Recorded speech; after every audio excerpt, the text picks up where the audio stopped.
Welcome back, guys, to a very special episode here on the O'Shea Vlogcast channel. This is our second week in a row that we're having, brothers, black men from, different walks of life come on to the channel. I want to give a shout out to the panel we had last week that had Anthony Brian Logan, Phil from the Advise Show. And, we had a lot of brothers, man, that came by Solo TV 84. And it was a really interesting show. But today we have a little bit of a different topic, and today we're dealing with a majority conservative black male panel. The majority are under, I would say, under 35 or under 40, and they're going to be talking about their experiences. We do have some guys that are not necessarily Republicans or conservatives, that they'll be kind of moderate in their views. But we will be asking these black men why they are politically where they are. Why they do support Donald Trump and why they don't support Donald Trump. So, and I think this is important to let people know that us as black conservatives, we do exist, right? So we are out there, and we want our voices heard of what we feel about the black community. So, but before I get started, let me just introduce the panel. We'll start with my man, the Uber guy. What's going on, man? What's going on? What's happening? All right, man. Man, listen, I love your channel, man. You out there killing the league, bro. Some subscribers from you, player. Appreciate it. Reason? Let everybody know where you from, your political party, if you want to talk about that and all that stuff. I pretty much kind of don't really have a political party that much. From Philly. Now I'm in Atlanta. I've been in Atlanta for a while now, and I'm saying I just peep the real shit that's going on, like as far as like policies and stuff like that. I go with who's doing the shit that I actually understand. Okay. And, not trying to play me like I'm stupid or something. You feel me? Okay. So let me go to Solo TV 84, man. I know you're not really a political person, but go ahead and introduce yourself. Everybody knows who you are anyway, but go ahead and do that. What's going on, everybody? It's your boy Solo TV 84, your favorite YouTuber's favorite YouTuber. Politically, O'Shea, I consider myself moderate, independent, what have you. I'm pretty conservative when it comes to fiscal responsibility, but I'm liberal when it comes to my white women. You know what I'm saying? You already know. So that's how. Oh my goodness. Okay, all right. Shout out to my boy, man, Mike Magnificent, man. Mike, like he's up and coming YouTuber, man. Got an awesome channel. Go ahead, let him know what's up, man. Yeah, man, Magnificent. I'm from Colorado originally. I live down in Florida. I've been down here about a year. I wouldn't say I'm conservative or anything like that. I would say if you have to label me something, label me like libertarian. Okay. You know what I mean? Like right-wing libertarian. I believe in that non-aggressive principle, And I got tired of people trying to control my narrative, telling me I got to be a victim, telling me I got to think a certain way, and I can't support Trump, and I got to do whatever they say, So I think for myself, and I just want to spread that truth to everybody else, All right. Shout out to Magnificent. We're gonna definitely do a one-on-one, man. We gotta, the brother is a really good YouTuber. You know what I'm saying? We're gonna definitely help him get his subs up, man. So another black man doing some great things out in Florida. Go ahead, Marcus. Let them know where you from, man, and what party you claiming and all that shit, man. What up, y'all? This your man Marcus A. Brown, Mr. MAGA gang from Chicago. Man, I would consider myself more of a moderate, but I'm also a troll for Trump because I got a lot of backlash back in 2016, 2017. So, man, I'm just enjoying this whole Make America Great Again. I've been on the Trump train before it was popular. And like I said, I consider myself more of a moderate, but by the left being so far left nowadays, it makes individuals like myself, and I'm sure maybe some of the panel can agree, it make a lot of us look like we left the black community or nothing like that. It ain't like that. It's really more of like just wanting to see our country do good. Okay. All right. And this bald-headed dude don't need no introduction, but go ahead and let him know, you know what I'm saying, if you got a political party, you can go ahead and claim it. You know what I'm saying? What set you claim? Man, I'm just a conservative. That's pretty much it. Ain't really no party. I'm here to just start off confusion and conflict so we can get the trolling in the comment section today. All right, good. Shout out to LAR. And my brother Ikey, man, welcome to the show. I know you do a lot of work with the Uber guy, man. Just let everybody know where you from, all this other good stuff, brother. I appreciate it. Ikey Raw, straight out of Philly. Shout out to my man Uber guy, man. I do a lot of stuff in the community. I'm not no I ain't gonna label myself a party either. Like I'm just Ikey Raw. Ikey Raw is his own entity. So it's not Republican, Democrat, Independent, none of that. It's just independent thinker, good thinker, wrong thinker, whatever. I'm just a thinker. If you can agree, you can disagree. It don't matter. We can still get it in. I'm here for all the shits too, the trolls, the whoever. And I fucks with Trump. You know what I'm saying? I fucks with what's right. And if you don't fuck with Trump, then you got issues. And we're gonna talk about them tonight. Oh, okay. I'm already starting to like Ikey, man. I'm about to send him an invite for next week's show because he coming with the heat already. I like people like that. All right. I'm just getting warmed up. Hey, man, listen, this is a part of YouTube you want to get warmed up at, man. This is what we get it in over here in the hood, man. All right. You guys know if my boy Big Chris, HT Logistics, Mr. Make like $10,000 a minute. Go ahead and let him know what's up, man. What's going on? Yeah, I mean, you gotta, let them know, man. Everybody know you are already, but I'm just saying, let them know politically, people want to know what you think and all the other stuff. Yeah, I'm just 150% conservative. I always had conservative views. That don't mean I vote Republican. I definitely don't vote left side, but it just depends on who's running. But I'm 100% with Trump because Trump has done a lot of things for my particular industry, and that's the main reason why I roll with Trump. Okay. All right. Cool. All right. And, last but definitely not least, the mouth of the South, Mr. Long-Winded himself, Edward Anderson, the great man. And let everybody know, I think you're the only Democrat on the panel, right? Yeah, I'm officially politically affiliated with the Democratic Party. But for what you all need to know about me is I am a cross between Colin Powell and Mike Bloomberg. Minus the I'm not as anti-gun at all as Michael Bloomberg, and I am an anti-black matriarchy, and I'm an anti-black feminist, and I lean more conservative than I do. I'm conservative, not liberal. I'm just politically affiliated with the Democratic Party. As far as Trump, I'm not for Trump, but I'm not like hardcore against Trump. I'm pro give him the benefit of the doubt because he is the president. So we'll leave that there and move on. Okay. All right. We'll get into that. All right. Shout out to my man Edward. This was the first question I want to ask the panel. And last but not least, my name is O'Shea. I would say if I was to choose a political party, I'm probably always going to be affiliated with the Republican, the GOP. That's been in the last few years. I will never vote Democrat again, even if Jesus Christ comes off the cross and decides to run for the Democratic Party. I love you, Jesus, but I gotta vote for whoever. I mean, I would vote for anybody. That's anybody. So like that's how much I hate the Democratic Party. I can't say that. I just don't like them. I don't like what they did to do to black people. I don't like their agendas. So that's what I gotta say. But let me do this. I'm gonna get the link for you here, player. Go ahead. Let me ask you real quick, guys. Make it quick because we got a lot of brothers on the panel.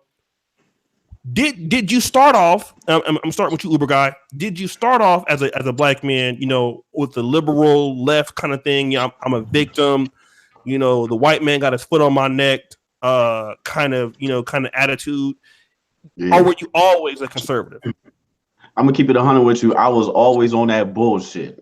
The left. I was always on the left. I was always raised vote for this motherfucker, do this for this MF. If they say got hot sauce in they bag, agree with them. If they say they eat watermelon with no seeds in them, it's still cool. And I just never was paying attention. I voted for Obama in 2008, 2012. I didn't vote at all. I actually, rallied with one of these dumbass Democrats, and that motherfucker's in jail now. Mm-hmm. You know what I'm saying? I ran to get him elected, me being a dumb leftist or whatnot. And now I see through the BS. You know what I'm saying? Even with Obama or whatnot. You know what I'm saying? In 2008, I was all pro-Obama or whatnot. But yeah, but now I'm off the plantation and there's no going back to it. Democrats, I can't even rock with them anymore. You feel me? Okay. Let me go to Solo TV 84. I know that you're a little bit moderate, but did you have the attitude that I'm a victim because I'm black? The white man got his foot on my neck. Was that ever you at any point? Nah, it never was. But my dad, military dude, he was a Democrat dude. So when I was younger, I used to follow politics, but I didn't understand it. And as you get older and you start to learn certain things, and you realize that, you know, a lot of these things that we think are helping our community, like food stamps and welfare, are actually holding us down to a point. You know what I'm saying? Mm-hmm. And for me, I don't really rock with either party, because I think that, you know, you're choosing the lesser of two evils, to be honest with you. But I always looked at things when it comes to politics in a pragmatic way, meaning that, you know, I may not like one guy, but if I like his views, then I'll rock with him. Okay. Let me go to Mike Magnificent real quick and ask him the same question. Like, 'cause I know where you are now, but how did you get to where you are politically right now? Well, I mean, I was never a Democrat at all. You know, both of my parents are in the middle, so they were centrist. They never really like forced ideas on me or anything like that. But, you know, naturally, just being black, I was indoctrinated by some of that groupthink and some of that victimhood narrative where they talking about, you know, white privilege and racism, but nothing about my life ever made me feel like a victim, but I was being told that I was a victim. So I would say once I lived in Minnesota for like 5 years, I was up there for work. That's when I started encountering like the radical left, you know, the SJWs, all the virtue signaling, you know, talking like white people that had like Black Lives Matter signs in their front yards, and then they would be like clenching their purse when black people walk by. Just all of that stuff made me realize that there was something wrong.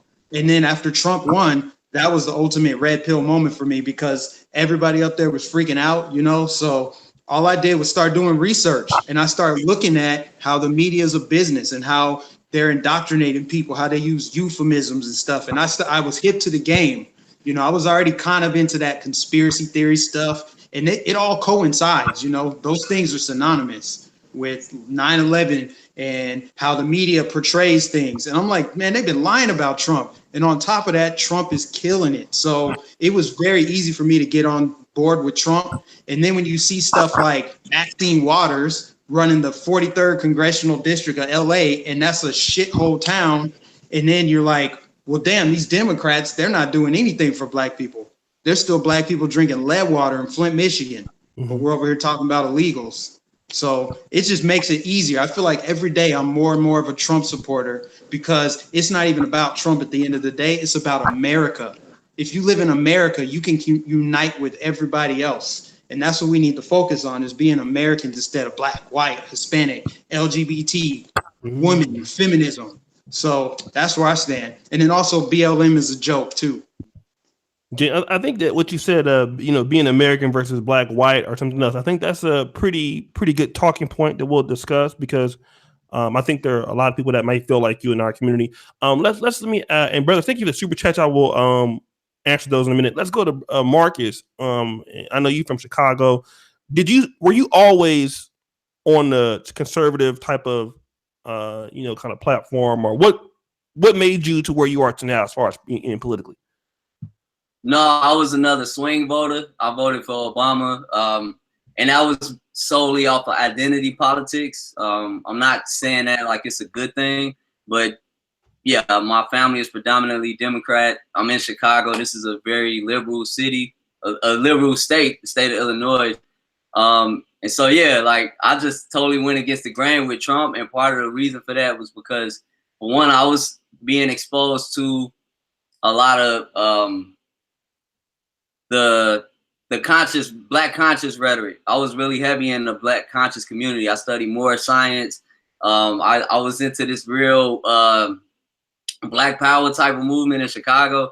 And after I realized it wasn't really bringing any progress to the people that was advocating that, I decided to look into upward mobility, into truck driving, which got me out of the neighborhood. And then I started interacting with different people from different walks of life. From there, I just started questioning everything that I used to believe. With Trump, I do feel that at that time it was a wild card. I didn't know what to expect, but that was part of the reason I wanted to vote for him, because I knew what to expect with every other candidate. I didn't want to see Hillary. I didn't want to see Bernie Sanders. None of these socialist people that push the same narrative that black people eat and drink up every 4 years or every 2 years. So I wanted to try something different. And by me experiencing the little backlash that I did, because I was supporting Trump back in the primaries, that just gave me like all of the ammunition to troll people with it. So I don't want to be long-winded about it. Some people ask me, do I do this to troll people? And I would say yes. But no, I did genuinely want to see Trump win, because if you got everybody in the media and Hollywood, if you got everybody, all of these globalist people that's voting against somebody, I'd rather just I'll take my chances with the underdog. And so far, I'm not disappointed. Okay. Let me let's go to the brother LArmovement, man. Go ahead, LAR. Politically, my whole family is really conservative. Okay. So, but I've been more of a conservative in general, because I think I had one of those families where the people who had conservative ideals and ideologies had better lives than the people who had liberal ideologies. So I went with what worked.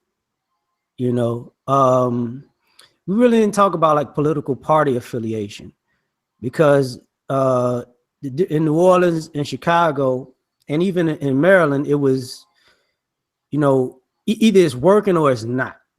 That's that. At the end of the day, I've seen black businesses prosper in New Orleans using politics and government contracts.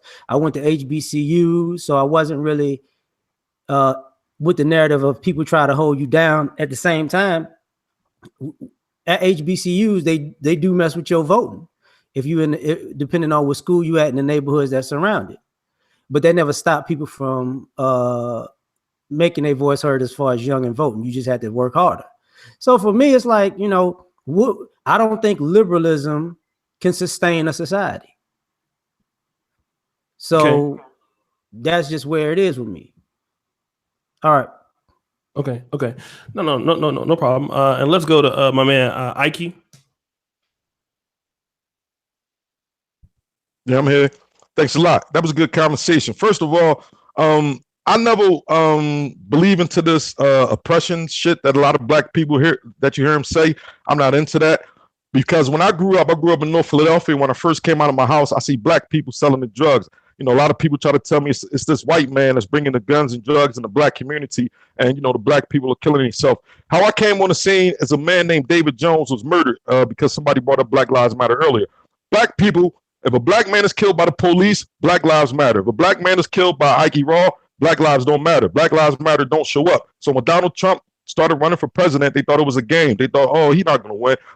Somebody put out a rumor Donald Trump is going to cut welfare. Donald Trump's going to cut all the government stuff. That's why black people wanted to go against him. That's how it all started. If black people do their research and see what's really going on, if you in that group of black people who understand what Trump is doing and he's making life better for you, then he's making life better for you. But as someone said earlier, Black Lives Matter is a joke. I don't believe in that oppression. We're not oppressed. I get up and do what I want to do every day. You can be anything you want in this life. It's black people who talk that bullshit and other black people buy into it. That's why we stuck where we at now. So that's my issue about this whole, black people stuck. We not stuck. We black brothers on here now talking. If you stuck, then something's wrong with you. You need mental help. Nobody's stuck from, where's the white man? Show me this white man that got everybody oppressed and everybody stuck, man. That's all I got to say. Let me ask you a follow-up question. Why do you think that we stuck there as black people? No. I don't think it. I said you got black people who believe in that shit that say, oh, the white man, they oppressing us. Yeah, we can't do nothing. Why do you think that is, though? Because people are lazy. Because we grow up and we hear people say that. Like, we might got people who believe in this just because something went wrong for them, and they'll put it in your head, oh, it was a trick. The white man did it. Just like this. You got black people who will be on probation, parole, smoke weed every day. You're not supposed to smoke weed, but you'll say your probation officer, the white man, tripping. No, you tripping. You're not supposed to smoke weed. Understand what I'm saying? They tell you coming to work on time. You got to be to work at 6 o'clock, not 6:05. Understand what I'm saying? That's what we do. It's always the white man's fault. We need to start stepping up as black people, taking accountability for what the fuck we doing. If we fucking up, admit we fucking up. Trump, shit been fucked up before Trump was in office. Trump ain't come to office in 2016 and the whole world got fucked up. Black people been saying this oppression shit. They've been saying all this shit. So it ain't Trump. Okay. All right. So shout out to man Ikey, man. Hey, Ikey is getting it on fire, man. I gotta have Ikey back on this. Hey, man. Hey, look, man, the Uber guy. Man, you done gave me some more ammunition on this shit. Yeah. Ikey coming with it, boy. Shit, You already know, man. Like straight from North Philly. And shout out to man, Anthony that's what Bryan I do. Logan real quick. Anthony Bryan Logan was going to be on the panel, but Anthony Bryan Logan is in Phoenix at the Black Conservative panel with Brandon Tatum. You know, those two of my buddies, man. Me and Anthony Bryan Logan and Brandon Tatum. You know, we all boys, man. In fact, I think Anthony Bryan Logan met Brandon Tatum on my channel. So shout out to what those brothers are doing, man. For the that's one thing I would say about blacks on YouTube. The black conservatives on YouTube, they actually get shit done. A lot of niggas in the conscious community or the pro-black community niggas be arguing all the time. But black conservatives, man, they actually get things done and actually have some sort of agenda. Whereas other niggas don't be doing that same shit. So let me just shout out to Super Chats real quick to the brother supporting the show. My man Kazmu_JA. I agree if the Republicans wasn't so racist, more black men would at least be Republican. Let's talk about that. Because liberal ideas affect all men, not more so the black men. Mr. Camnificent, not sure why I'm not able to send a super chat on my main account, but Trump authorized collard green sandwiches. Shout out to you. Jake Trewinski, black and white must unite. Let's work for a better future. Tobias, $2. Kazmu Ja again. How you a black conservative feel about a white conservative telling a black man he's out his cotton picking mind on Fox News? Is also an advisor to Trump. All right, some decent, good questions. Tobias Reed, thank you, brother. $2 super chat like 5 times. Y'all out here tricking like you in the club. I appreciate it. My brother Eric Robinson out of the Illinois area, all aboard the Trump train. MAGA, this is gonna be hot. Let me change up the question for Chris and Edward though, because Big Chris, the brother Mikey, he was saying something like, look, we need to stop looking at, this whole American situation is not just as like black Americans or white Americans or feminists, but as Americans. As a black man, how do you feel about that statement? And do you agree with what he's saying or not? Is he there? Oh, take yourself off mute, Big Chris. Oh, okay. I agree with that a little bit, but I also look at it as you still got being an American. They're look are black, but overall, the way I've came up, I always looked at it as America. I can't hear where you, it is. Okay, hold on. Breaking up. You hear me now? Yeah, I hear you now. I was just saying, overall, I still look at it as I am a black man, but at the same time, in the business world, I look at it as I'm American. It seems like if you want to make or do something with your life, there's opportunities for you. But just real quick, I wanted to say this in response to what Shaq said from Philly about why do we stay in a stuck mindset. It seems like a lot of those liberal comes to the activists, black activists. It seems like they're the reason why a lot of people, black people, stay in their mindset, in a stuck mindset, because they think they're truly victims, when really they're not looking at the hustler who's trying to promote all that victimism and all that. But I just want to throw my 2 cents in on that. Okay, all right, cool. Somebody said Obama Wi-Fi. Man, y'all leave my boy Wi-Fi alone, man. I think it said you got the. I'm on the road. Hey, man, I'm on the road. Get you down. Hey, I know you're on the road. Hey, Big Chris got money. Y'all niggas better recognize, man. We trying to play him like that. All right, Edward. I know you probably gonna take a difference of opinion, right? And I think this is good. All brothers on the panel with different beliefs about America. But what do you feel when you hear a black person say, hey, we ought to not look at this as like, black or white, but for America? What do you think? Man, hell no, I don't agree with that. The reality of the situation is I'm a marketer by trade. And when you break things out by demographics, whether it's age, race, gender, even location, which is something that's often not mixed because we're all from different parts of the United States. I'm from Chicago, like Marcus, even though I live in the South. And that influences some of the ways that I do things. I'm all about strategy. And I'm not saying that you need to look at somebody first like, oh, they white or oh, they a woman. No, obviously you should wait until somebody shows you who they are and then act on that. But at the same time, don't be blinded. Don't be like blind spotted because you didn't see stuff coming that was kind of obvious. And another thing I would say to that is just because you think that way does not always make you seem, is not always your victim, but on my Wi-Fi. Hey man, brothers out here. What doing, man? Oh, nigga. Refill, nigga. Refill credit. Nigga. Refill credit. Pound 111 pound, nigga. T-Mobile. Where you at, nigga? In the mountains?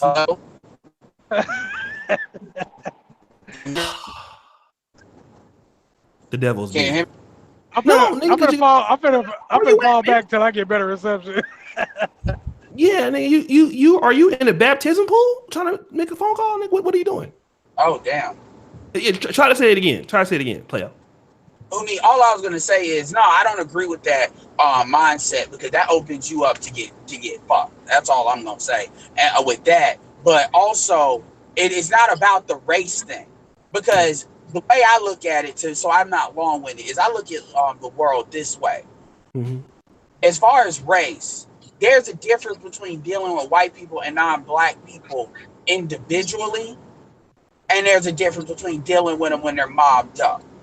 So I understand that a lot of times that group mentality can take on a different form than you dealing with somebody individually, and oftentimes black people don't take that into account. So what happens is they start to think all one way or all another way. I understand that in every relationship, even in your own family, there are power dynamics, and you have people that are taught and trained to always be on the upper end of that power dynamic, even if you don't think so. If you were to, I'll give you an example. You look at somebody like Dr. Dre. He's got a lot of money, made a lot of money for himself. You look at somebody like Eminem, that's technically, you will argue, is below him. Eminem knew very quickly that even though he's white in hip hop, he needed to make sure he had his own ship sold up so that he is not subject to that same power dynamic. But he also knew he had an advantage because he's white, and then he can open himself to a bigger market. Now, he has a great relationship with Dr. Dre, but he's not a fool to leave himself open to that. Same thing with Dre and Jimmy Iovine.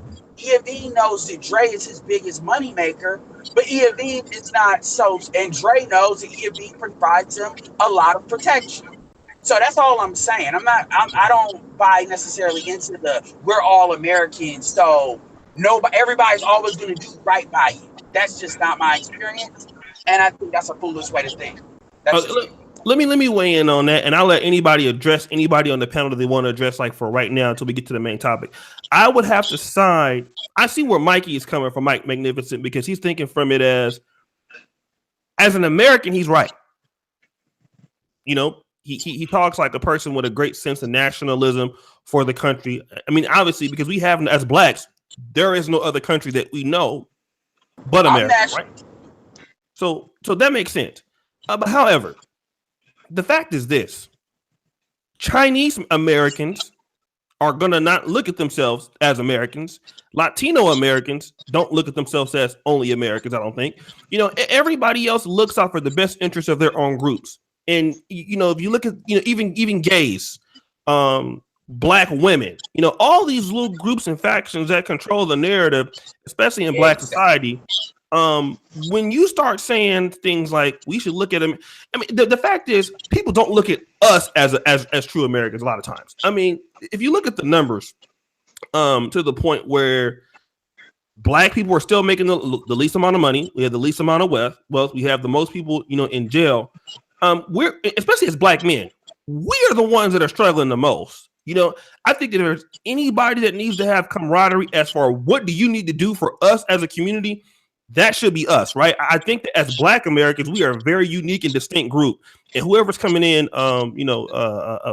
put their stuff on mute. Shout out to Sub-Zero. So that's what I'm thinking. I understand what he's trying to say, but I think that, you know, every other group that's getting successful, the Jews, they don't think about themselves as like, oh, we're Americans first, and let's all live in a peace of harmony. The fact is, that's not how it works. You know, other people are not going to look at us like that. Even if we look at what happened in Africa. We let the white people come over there like, oh, there's a white man, we're gonna treat you real nice. The Indians did the same thing. And what happened to them? I mean, we gotta look out for our own interests first. And I think then second, I'm American. Because me, I look at it like this. I'm a black person first. I'm a black American. That's the crew I rock with. And then everything else, what's good for the country. I need to know what's good from our group. But anybody want to jump in right now? I'll give you guys like 15, 20 minutes. Just kind of go ahead and just kind of go back and forth. Anybody want to jump in? Mikey, you want to respond to what? Anything? Yeah. So I just want to say, like, okay, so when I say we need to look at each other as Americans, I mean, like, we need to rise above this tribalism. That's really all I'm saying is, I can think of myself as like part of the black community, right? Because I'm black. That's obvious. That's not going to change. But I think of myself as an individual before I even think of myself as a black person. And when I think of myself as an individual, I have the power to change who I am. If I think of myself as part of a group, then I feel like I'm strapped to that, because until every black person gets to where they can make it on their own and not need the government and start living a more prosperous life, or at least live a life that's, you know what I'm saying? Like living a better life, then I'm going to feel like, well, dang, I'm struggling, or this is, I'm part of this. I don't want to feel like I'm a part of anything other than just where I live, And that's why I say like nationalism is a great way to kind of just unite everyone, because this is the greatest country in the history of Earth. No other human being has lived in a civilization like this. And so that's why I say I like to rise above tribalism and just think of as an individual instead of this groupthink. Because as soon as you subscribe to groupthink, then you have to toe the line. You have to feel a certain way. Then it's like a rabbit hole. So that's why I feel like it's kind of pointless to be thinking of ourselves as a specific group. Okay, Mikey, that's not 40. Edward, let somebody else respond. What did you get in there? Go ahead, LAR. The thing about America is this: it was built on groupthink. It has been maintained on groupthink. Like individualism in America can get you killed. So you gotta, you might not like this. We might underline not like the circumstance of us as being Black American or Black American men. But the truth be told, everybody thinks for their group first in America. It doesn't, when you classify anybody in America, their group comes first and then American comes second. But that's not groupthink. Black America. That's not groupthink. So it's only group when black people do. Hold on. No. Let's go ahead and let people. I'll let you guys get it in. Go ahead, LAR, and then we'll go back to Mikey, and then we'll go to whoever else. Because when you fill out any paperwork for any job, they ask you your race. They don't ask you, because we all American. You're grouped in every category in America. So if you make yourself an individual, you make yourself a target. And we as people keep doing that. And we don't have an agenda like other groups because we all try to be individualistic. Rugged individualism becomes a problem when you come from a group of individuals and not a team. If you played on a team and you went for self all the time, your team would always lose. That's just my opinion on that. Kobe Bryant. Okay, let's go ahead and let Mikey respond, and then Edward, I'm gonna come to you, but we gotta get the panel involved also. But go ahead, Mikey. You want to respond to that? Yeah, and I don't want to spend too much time on this because I know there's other topics we can cover. I just wanted to say, like, as it relates to groupthink, what I mean by groupthink is the victimhood narrative. That if I could just pinpoint it on one thing, it's the victimhood narrative and white privilege and white man has the boot on the neck. Because when you adopt that mindset, then you don't feel responsible for changing your own life. And at the end of the day, regardless of what you circle on a job application for your ethnicity, it is up to you to look in the mirror and figure out your own life. Like America's job is to put a ladder in front of you, to quote Dinesh D'Souza. It's either you're climbing the ladder or you're hanging onto a rope and someone else is going to try to pull you up or you're going to fall. So at the end of the day, regardless of your skin color, regardless if you're in the Asian community, Hispanic, whatever, it's up to you to fix your own life. So that's what I mean by that. Because if you subscribe to victimhood and you're part of that groupthink, then you're like, man, I need government to fix this. Pretty much, like there's something else wrong. It's not my fault. It's someone else's fault. That is the groupthink that is running rampant in the Black community. Okay. Who wants to get in right now? Go ahead. Ikey. Yeah, I agree with that 100%. Like, get in real quick. And just what he was saying, because that's what I was saying earlier. We're like, we got to take responsibility because we get stuck in that thinking of, you know, something didn't go right for one Black person, so it's not going to go right for me. So we say, well, I'm not even going to fill out this job application because such and such didn't get it. I'm not going to try to fill out this school because such and such didn't get it. You have to sometimes separate yourself because we're never going to succeed. And it's people that think like that is the reason that we fall back and depend on the government assistance. No, I can't get this job. I can't do this because we see our parents do it. We see our cousins grow up on it. We are raised to, you know, if my mom has a house, she's getting Section 8 housing, you know, why am I motivated to get out and do my own thing when she's not motivating me to do that? You understand what I'm saying? And we get stuck in that. So sometimes you do got to separate yourself from the group because, hey, if everybody's in the group and we're not succeeding, somebody got to succeed. And all Black people are not failures. We do have people who are successful out here and don't believe in that bullshit about we all stuck together and we can't succeed. Some people do succeed, and those are the people who separate themselves from the group. Exactly. And I'm trying to make it. This is my life. Right. Go ahead. My life. Most of them on MT, most of them going to be on BET tonight. You know what I'm saying? Still in this tribalism mindset, making no bread and just keep taking the L's to the face and then complaining and pointing the finger at somebody and wondering why because they're still stuck in the tribalism mindset. Okay. So to me responding to all of that, and I fall more in line with LArmovement, we need to start using different words. Words the way you all are using it is not what their definitions are. When we use words like tribalism or groupthink does not mean victimhood. Asians are the most collectivist mentality people on the planet. They come out of the damn womb thinking that way. And if you come off their group, they exhibit severe consequences. Ask Chinese about Chairman Mao about people that want to come off the group. Inversely, Black people are the least tribalist and the least groupthink of all the races in the United States of America. In fact, you can even make that argument in Africa too, where they distill down to their individual tribes. Now, Black people are at the bottom as a group, and Asians and white people are at the top, and Asians will soon surpass them. So my point is not to be a victim. My point is, because I understand the victim narrative, and yes, we have that too big in the community. When I heard, I forget what the guy's name with the beard, it's Uber guy's friend, a big point that he was saying that I agree with, but he didn't mention this. And when you talk about Section 8, you talk about welfare, you talk about all of that, let's be honest, Black men ain't getting that shit.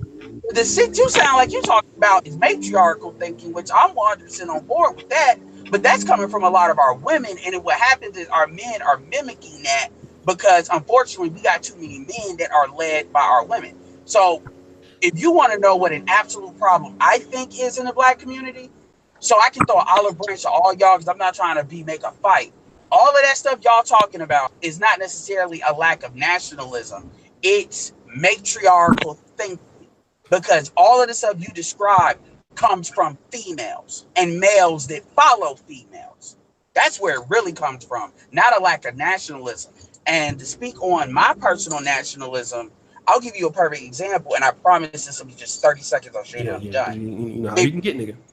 And then I'll back off for a while. You look at the reason why white folks should get some act right about them, and I'm not blaming all white people. I'm just saying, as a national security standpoint, African Americans would have been the best group to go into Africa and get the wealth for the next century of the United States of America to counter these Asians, Chinese in particular, going into Africa. But see, white people don't think that way because they believe that anything they give Black people is taking from them. So they don't think that far ahead. And now we're dealing with all this bullshit we're dealing with, and which we're behind when it comes to going into Africa. So that's a nationalistic argument. Okay. Just saying. All right.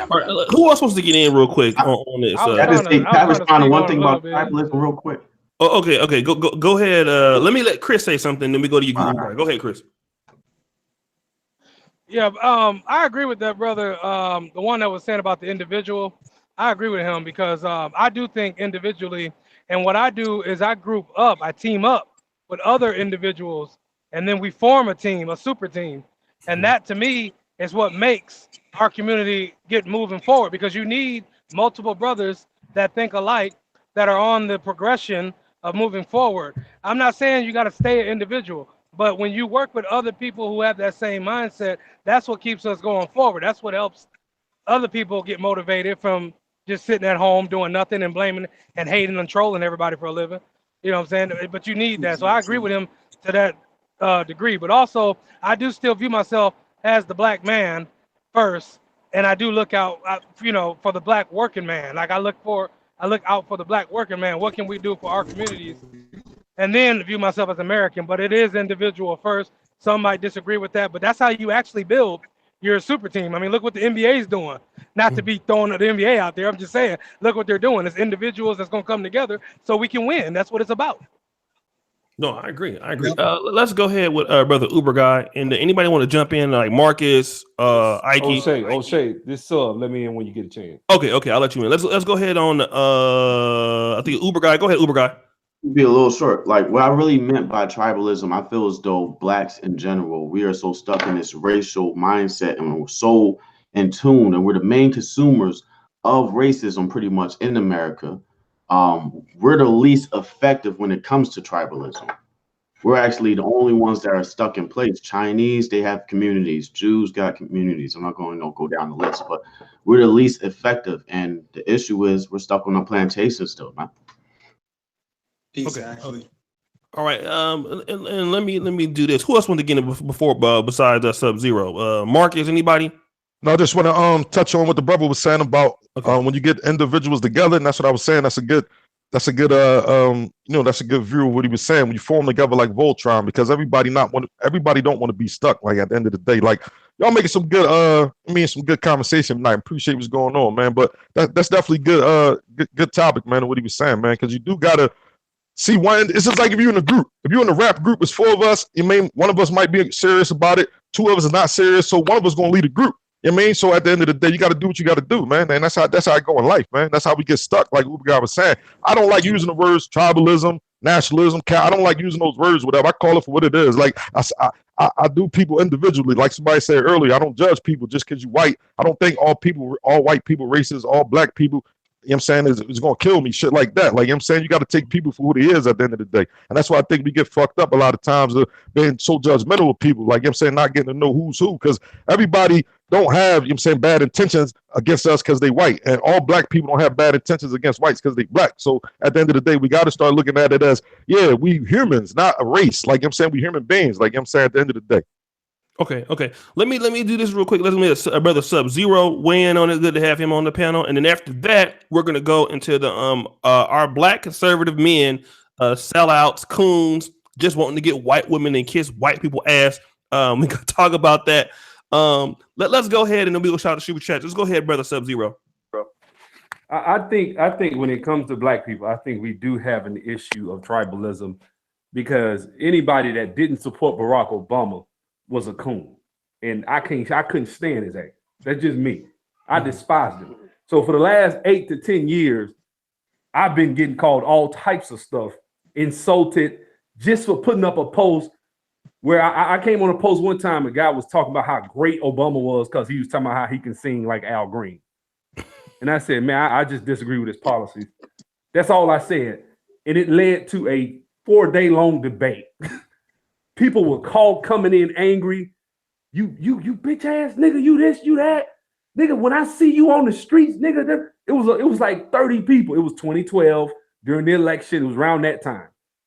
And I was like, man, what about lowering taxes? Because he was talking about raising the capital gains tax. I said, man, I done flipped houses.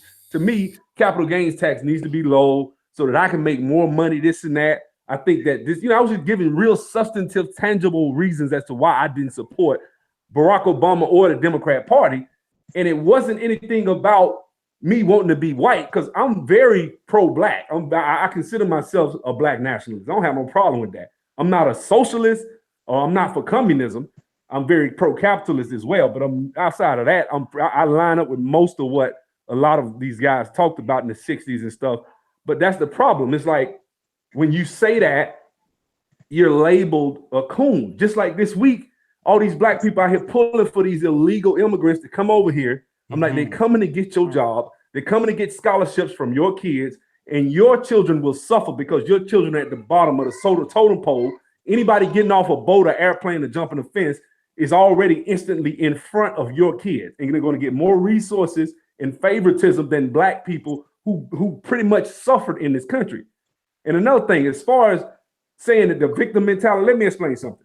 There are two ways you can look at victimhood. You could either be a victim that's helpless, like Tone Talks, who I can't stand, okay, or you could be a victim that understands, but I'm not helpless. Like, okay, did they not do all these things historically? Did they not take our businesses, burn banks?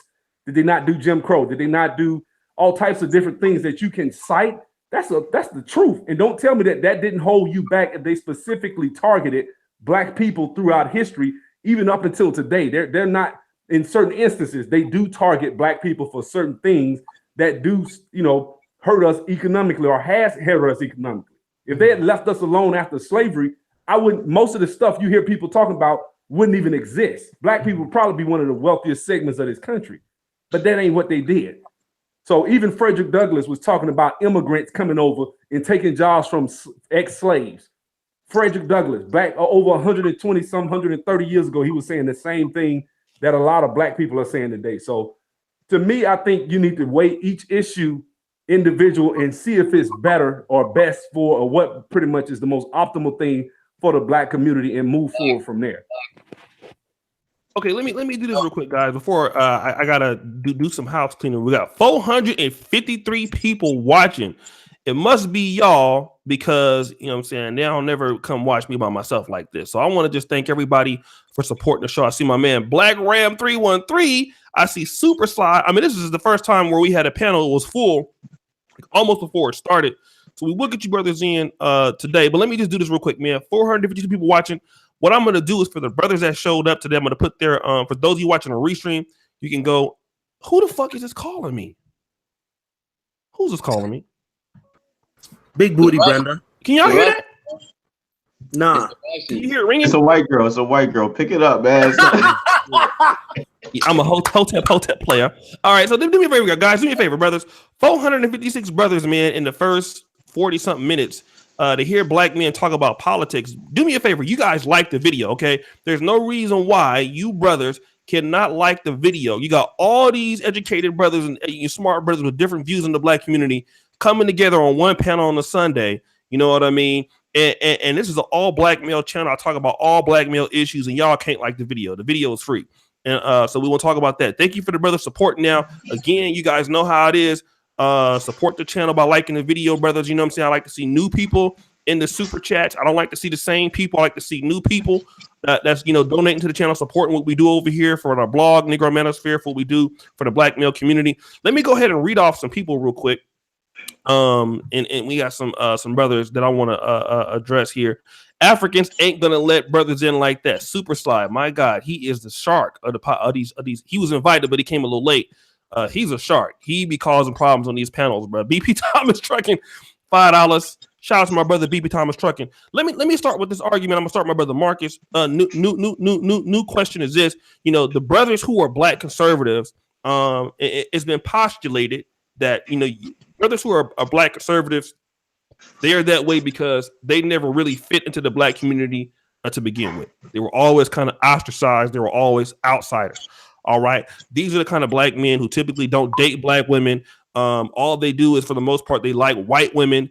And that was kind of pointed out. They said a lot of Black dudes, like a lot of Black conservatives, they're married to white women. Black conservative women are married to white men. So you're pretty much an interracial dater. You're a coon.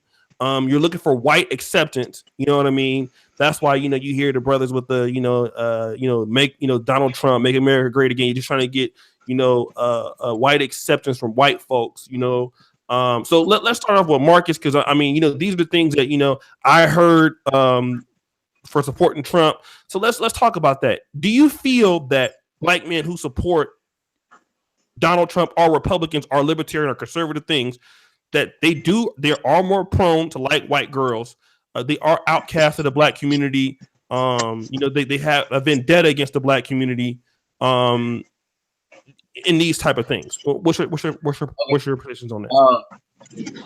if I want to go back, I'm gonna answer your question, but I want to say something before I forget because I had to step away for a minute. All right, go ahead. Last thing I remember y'all was saying was about how well, let me just say this in regards to Black people in America, we have a unique challenge because all the people that they mentioned before, all the other races, these people have their own motherland. We don't necessarily have a motherland. We know that we have African ancestry, but Black people in America, unless they know their specific country and tribe that they come from, they don't really have a nation they can look at as home outside of America. And so, like I said, the last thing I remember was when Brother Mike was saying that we should take up nationalism or at least be proud to be Americans. I do believe that could bring us together and help ease some of the racial tensions and the other obstructions that the race baiters throw out there for us to be distracted by. But I also identify with Edward's last statement, and I acknowledge his position that as Black men specifically, we should allow ourselves to have options and not just be blind followers, but whatever party, not be blind Democrats, blind conservatives. We should allow ourselves to have options. But to answer your question, the question about, okay, are Black conservatives like lames, or do they have a background of not being accepted by the Black community? I would say that goes back to what LAR has said, that, you know, more often than not, the conservatives tend to live better lives. You know, they tend to have better values and they believe in upward mobility, whereas that's, from my experience, that's not supported in the Black community. If you're a person that want to do good in school, that want to like not glorify certain stereotypes, that's not cool, basically. So I can't say that all Black conservatives come from a socially awkward background, but I do know that the conservative values are not necessarily celebrated in the Black community. Okay. Let me do this, right? I want to, because I know this is the first panel, right? It must be because y'all are here. Today, we got even dudes who want to get on the panel. Shout out to my, let me do this real quick. Shout out to Big Chris. Okay. Dr. Kenyon, Dr. Meadows, nice topic. Alternative financial medicine, $25. Shout out to him. One Mark DC, great show, bro. And then, so we have in the chat, question for the panel. How many of you would go back to Africa? Okay, Mr. Report. One, I wish I could be on the show right now. Simple answer to the question is no. Black men are art and sellouts to Donald Trump. Okay, I'll tell you what I'll do. I will make the panel longer tonight. So those people who are waiting in the chat at some point, as guys drop off, I'll put you in. So Amanda tomorrow wants to get in. I know Super Flies in the building, Black Ram. So and I have another brother, the Hotep brother that I had on the other day.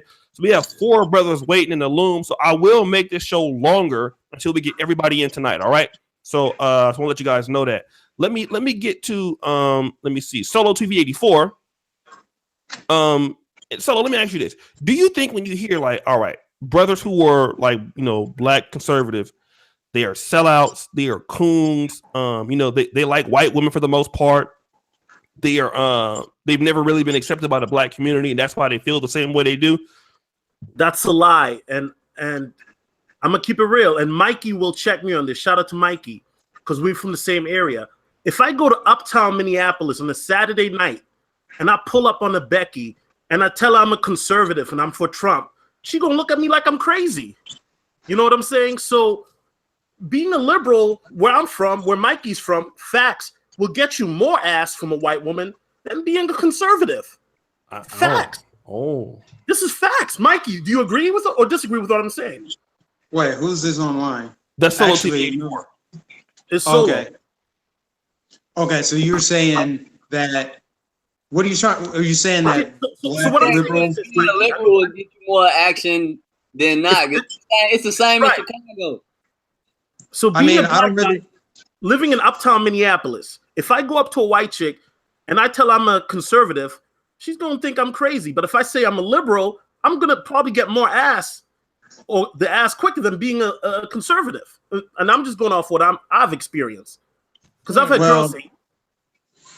I can only speak for myself, but I don't know any guy that walks up to a woman and tells him his political party to try to get ass. Right. He's But not I'm saying just that. being I don't know facetious. where that's coming from. I guess I'm struggling to see the correlation between talking Okay, to let a me say woman this real and quick. your- Maybe I can explain a little bit. Go ahead, What Solo. I'm Go ahead, try to make it. I'm not trying to be disrespectful. I'm just trying to like understand the correlation. But what I'm saying is this, O'Shea. It's just hilarious to say that black men who are conservative are doing it because they want to be interracial daters or they're coons. When, in my opinion, and I may be wrong, but I'll stick to what I see.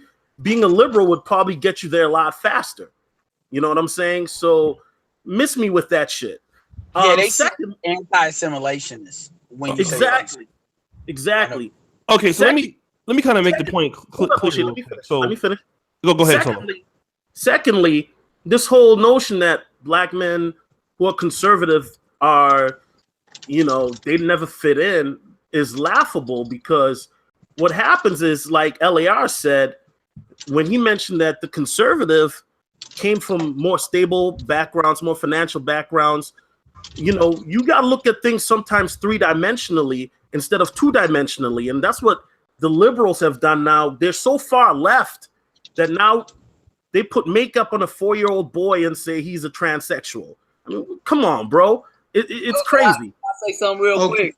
Go ahead. Just to add on to that, I'm going to make it short. I know that's some bullshit as far as black conservatives doing it because they're not accepted by the black community. Because me personally, I ain't had no problem fitting in with any predominantly black community as a rapper, as a black conscious community activist. As long as I promoted a liberal agenda, I fit in perfectly fine.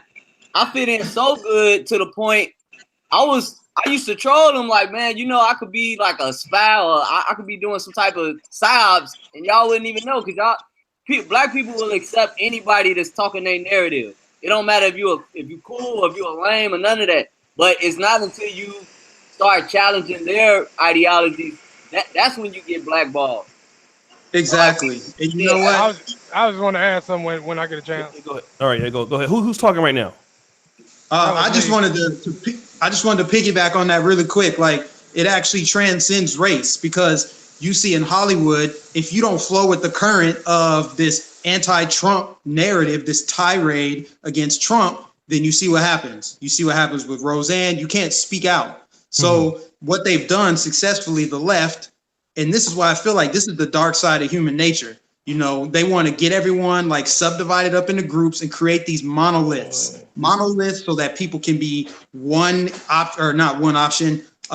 issue voters. And so that's what they do in the black community. And it's worked well. Like, we talk about going back to tribalism for a second, even like, what other race votes 95% for one party?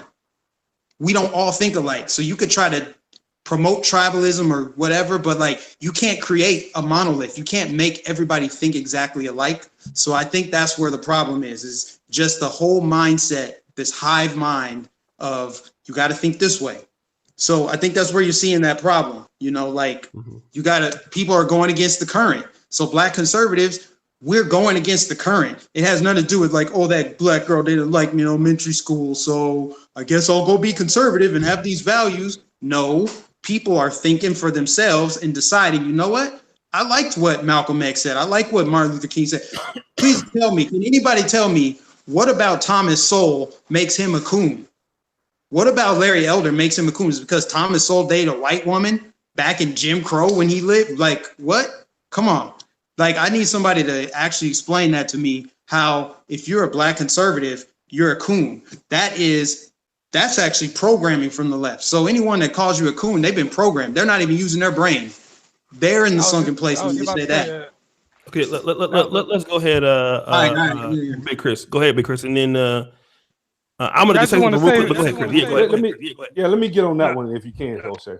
Hold on a second, Sub-Zero. Go ahead, Chris, and we'll come to you. I just want to speak my piece while I still got good service. But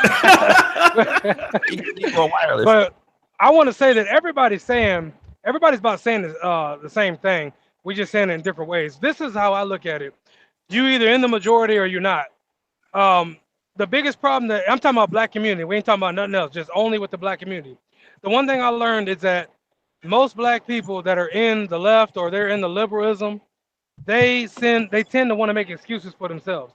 But if you're in the minority where you tend to be conservative, the reason why people think we're sellouts and coons is because we're not willing to turn back. I'm not giving people handouts. I'll give you a hand up, but I'm not giving you a handout. You want to help, you want to make some of yourself, you got to put in work like I did.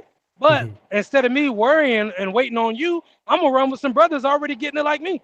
That's what they have a problem with. And then they come up with the you're a coon because you ain't trying to help your people, you're siding with white people. White people ain't got nothing to do with it. I just want a better life, so I'm putting in work. And I'm working with other brothers that and sisters that have put in work. And that's what they say, no child left behind. I don't believe in that.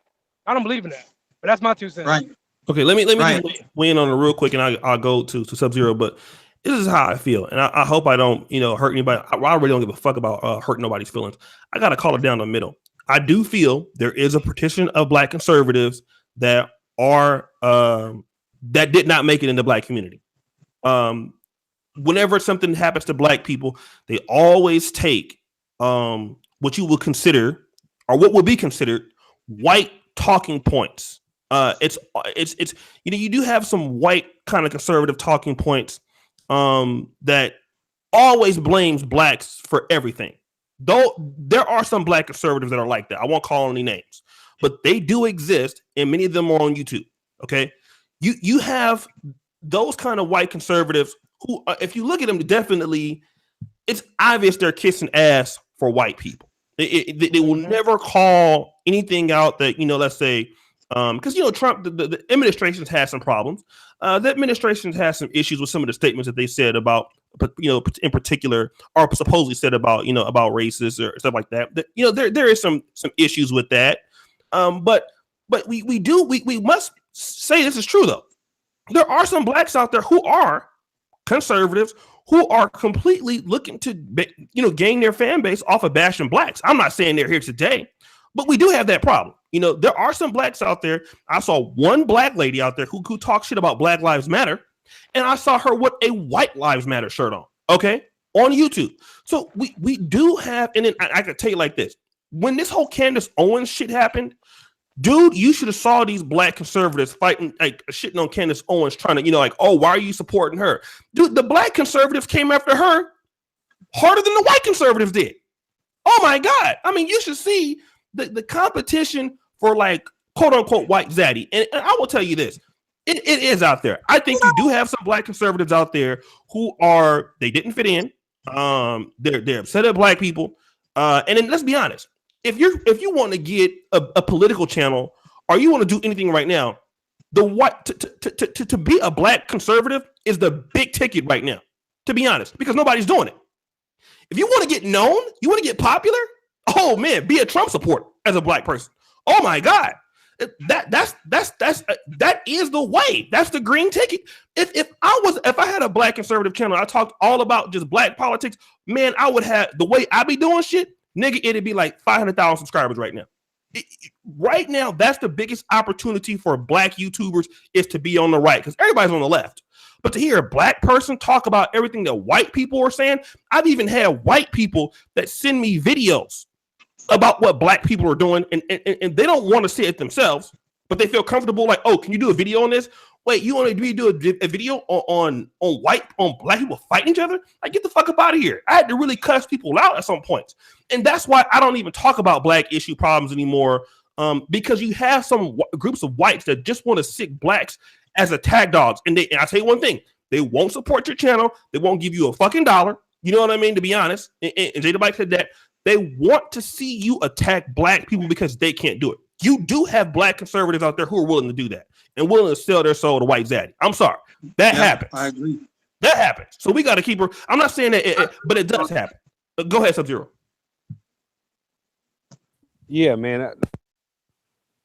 I agree. You kind of beat me to the punch. I think that I'm very conservative. Like I used to be a full Republican. Like I used to be like all the way down the line Republican, but I mean, there's certain things I never would toe the line with, like unarmed cops shooting unarmed blacks. Like, just that happens on a level where I'm like, nah, I'm not cool with that. Or, certain things I'm just like, no, this is not good. You guys need, stop and frisk. I thought that was unconstitutional. That's unlawful search and seizure. Just for any, you see a black man, search him. Like, that's not right. So that's unconstitutional. I said that's hypocritical. So I found myself becoming more libertarian, even though I'm not. I wouldn't call myself that because I'm not for gay marriage. I'm not for, you know what I'm saying? I am for school choice. So it's a lot of things. Probably 85% of my stuff lines up on the right. It does. I don't have no problem with that. I just think there are certain issues where I agree with you. Certain people who will remain nameless. I don't want to take shots in anybody, but yeah, there are certain YouTubers I've seen that will, like, somebody will shoot an unarmed, kid like Tamir Rice. That was inexcusable. You pull a car right in front of a child playing with a toy gun. You pull the car 3 feet from him as if that's protocol, all over the grass, and then you feared for your life. And then he gets off scot-free, and you make an excuse for shooting basically a kid, a baby. You 12 years old, and that's cool? No, I ain't towing that line. That's the problem. And I think Larry Elder has done that. Now, Thomas Sowell is, a lot of people are pissed off at Thomas Sowell because he also goes against not necessarily certain issues, like hot button issues, more so that he goes against certain principles. And he speaks to those principles. That pisses a lot of people off because a lot of people in academia, however you pronounce it, don't like to hear, you to tell a person that, hey, you can get away from this, you can do that, you can be an individual, start a business, you can do this, you can do that. I think starting a business is an individualistic act, whatever your motives may be, to help others, to empower your community, whatever. If you start a business, you're being an individual when you do that, to me. So I think it's such a hard line issue and stuff. I don't think Thomas Sowell is a coon. Now, I've seen Larry Elder say some stuff where I'm like, hold on, Larry, you're going a little too far with that. So, everybody has their own cup of tea, but I'm not one of those ones who feels like it's all based on who didn't get accepted socially. I think it's more so, like you said, I think it's a popularity thing. People get, views and stuff like that. And, even Tommy, I can say his name, Tommy Sotomayor, a lot of his base, if you go in there on his videos, it's a lot of white people, nigger. Every time you get on, he goes live. F you, nigger, and nigger. I'm like, wow. Like when that guy got killed over in Greece that time, Bakari or whatever his name was, that got curb stomped. I was in that comment section watching when he went live, and it was mostly white people, young millennials, in capital letters, calling every black person in there a nigger. Yep. It was just crazy. Like, I'm like, wow, these are the people that are under 30. This ain't 75-year-olds that was around during Jim Crow. So, it is what it is. Me personally, as Uber guy, being a YouTuber myself, and the way I started YouTube was just being a regular Uber driver. That's why I keep my name as Uber guy. I could put it as my regular name. I just see the bullshit and I call out the bullshit that's in the neighborhoods and the mindset and the blindness of my own, whether it's family. I even heard a family member say that she prayed that Trump gets killed, all this and that. I'm really here for the policy. I'm for the facts. I don't care about feelings, how people feel. Last time I probably smashed a white girl was like 3 or 4 years ago. Literally, I can care less about white girls. You know what I'm saying? I got black homies I chill with all the time, not Trump supporters. The way I think, I'm just looking at facts over feelings, and also I hate the fucking lie, and I love the motherfucking truth. I mean, so when I put my whatever I put out there, I know what it comes with as me as a YouTuber, because I also have videos in regards to justice for David Jones. I have a petition that I'm asking people to sign to send to the NFL, my team, for black people in the city that had been arrested for nonviolent crime. I could have did 5 to 10 years just by accidentally being in the house before. I mean, so that's just how I feel about it. I mean, I link up with people like Ikey Raw, and I mean, I see the things about Tommy Sotomayor in my yard. I don't even speak about him before, but I see the tackle. But yeah, man, that's just me as a YouTuber. I feel as though some people are really just doing this shit for real. Because like as soon as a video has anything to do with Trump, I get demonetized myself personally. And if people think I may sell hats and this, that, no, I'm selling the truth. I say facts over feelings. What about the policies? Is immigration going to fuck up your communities? Absolutely. Is unemployment a good thing for black people? Absolutely. You know what I'm saying? Is it good that we finally put some fucking nuts on the goddamn table to China and tell them that we need our fucking bread? Absolutely. I'm saying, and this is how we communicate with each other. So why is it a problem that the president of the United States is communicating with each other? Most of the time when you're dealing with liberals, they tend to appeal to emotion. So if you say you're not for immigration, they're gonna show you some little kid on the border being separated from their parents and not hold the parents responsible for taking their child across the border illegally when they shouldn't have done that. You put your child in that situation. I'm a father too, but they don't care about that. So then when that gets, it's as if they don't hear that part. So because principle-wise, who you are at your core value system that's who you are. So I can't, when I see that, I steer away from it because it's just a vicious cycle of debates and argues and comments and hatred and vitriol because I'm heartless. I'm a heartless conservative that doesn't care about, the fact that parents are being separated from their kids and kids are being thrown in cages. And it's been done for the last 13, 15 years. Nobody said nothing. But, so that's the narrative. So it's like, what can you do? That's why I'm not just this big anti-Trump guy. Hold on. We're gonna go to LAR and Ikey, but let me do this real quick because I got is panel, the chat moving crazy.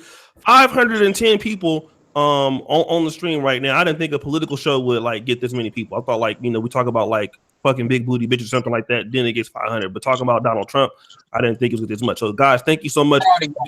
Do me a favor, brothers. Like the video. Okay, I'm trying to manage the chat and manage the panel at the same time. So like the video, guys. Do me a favor and do that. And let me also shout out the super chats. You know what I'm saying? For everybody that's been supporting. Shout out to Xanthos Clutch. This is why I'm more libertarian. I'm not crapping on blacks to impress white-ish right trash. The leftists and the writers are full of it. By the way, please sign me up for a free panel spot later on if possible. Yes, sir. Can the panel explain what white working class means? Sounds like white people who wish they had slaves. Okay, so guys, thank you so much. I'm going to get to all the questions that you guys have asked. We're going to ask the panel that. But let's go to LAR and then let's go to Ikey. Go ahead, LAR. Okay, first and foremost, I'm gonna speak my piece and I'm gonna get out of here so somebody else can get on because I'm still hungry. All right, go ahead. There's a few things. I do understand that we as a people, when people talk about conservatism or even Republican Party, our people shut down, and it's hard to have a conversation. But moving past that part, I will say, on an average sense, Black conservatives and Black Republicans have a hard time communicating the policies, the politics, and how they can affect our community in a positive way. Okay, like that's a thing that we just don't. That's a hump that people haven't got over. It's just a quick talking point, and you're supposed to get it, and nobody's not getting that. The other thing that's involved with that is normally, as Edward would say, it's not necessarily being conservative or Republican, it's being anti-democrat or anti-liberal.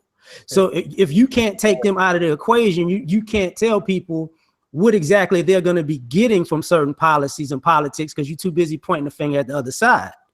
So you're not really giving them an option or way to think. You're just basically telling them, well, I don't like them and you shouldn't like them because I don't like them. And it doesn't look like you're intelligent. Plus, you would say the Republican Party is more so business related, and we're not necessarily a business-minded community. So that's another problem. Now, the sellout part goes in with this. Like I said it before, there are conservatives and Republicans who are Black who may not be sellouts and coons, but they're really white apologists. White people could do anything and everything, and you won't really call them to task on their stuff. You give them excuses, you give them passes that you wouldn't give your own people. And that's where it becomes a problem, because if drug dealing is a problem in our community, then it shouldn't be kid gloves with the opioid epidemic. They got a drug dealing problem. Mm-hmm. You know what I'm saying? So it creates this funnel of hypocrisy. And I even, in some ways, I use the president right now. you know, conservatism is about family values and fiscal responsibility, right? Yes. 3 baby mamas and a bunch of bankruptcies that he got bailed out by the government. That's a problem. You know, it's not, oh, but he's a genius. Wait, that's completely opposite of being conservative. You get what I'm saying? So sometimes we gotta, if we want to be taken seriously, we gotta call the bullshit on the right and conservative bullshit out, just like we call it on the left and democratic bullshit out. Okay. Because we're not giving these people a objective look at stuff. So I'm hungry. Y'all cuss me out. I'll be listening on the road. All right. Shout out to my boys, my greatest tag team in Black YouTube, LAR and Solo. So Solo TV 84 left. LAR left. So coming in for him will be Search for a Huru in Atlanta tomorrow. You can replace LAR. So let me shout out to a few brothers. Ron Brown, proud supporter of the Negro Manosphere. So we got Super Sly, we got Clutch, and then we got because actually Dynas was actually a part of the show originally in Black Ram. So is Dynas on? Yeah, there you go. Oh, that's the fastest you ever came on here, man. Okay, let me do this real quick. All right, let's talk about black on black crime. We all black men on this panel. You know what I'm saying? I'm gonna start with my man Ikey. We're all black. We are affected. Our group is affected by black on black crime the most. We're in the prisons the most as black men. We don't have a lot of we're not building any sustainable businesses or networks within black men, so we have a lot of inner problems. But who is to blame for the black on black crime in your opinion, Ikey, if you want to weigh in on that, and what do you think? And do you think that vote that becoming a Trump supporter that's the first step in the right direction to changing those situations? I think, can y'all hear me? Yes, we can. Yeah. I think first of all, I don't like to use the word blame. I just like to think we got to start taking responsibility, because at the end of the day, like a lot of people like to say, let's go back to the Black Lives Matter thing. When do Black lives really matter? So we have to start understanding that it's not cool to support our cousin who's on trial for shooting a 5-year-old girl by accident when he was trying to kill another black man. We got to understand that it's not cool to support our sister who's not taking care of her children, who's out here stripping and doing what she's supposed to be doing at the end of the day. So that leads into a lot of the crime and stuff that we go through, because I might have slept with your girl and you're upset, and stuff like that at the end of the day. And we go back to Donald Trump. We go back to Donald Trump because a lot of people say, oh, Trump this, Trump that. Black people been killing black people before Trump was even born. Understand what I'm saying? Black people going to be killing black people after Donald Trump is no longer in the White House.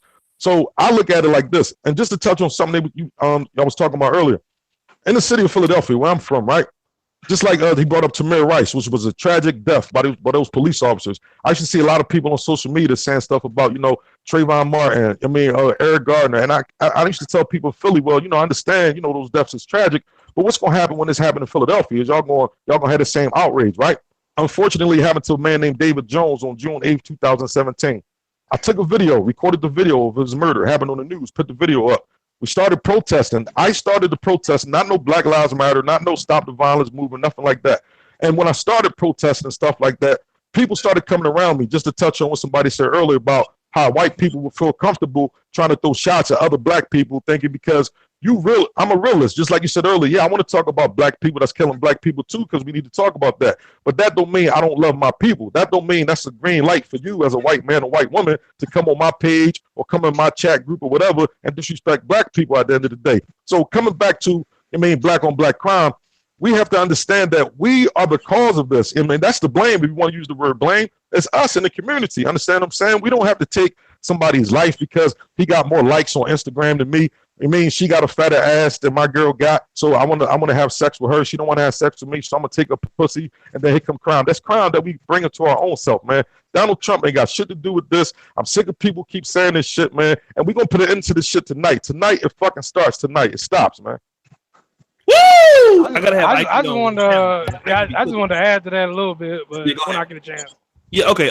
Let me go to Search for a Hulu real quick, and then we're gonna go to Then we'll go to my man Mikey. So go ahead, Dynas.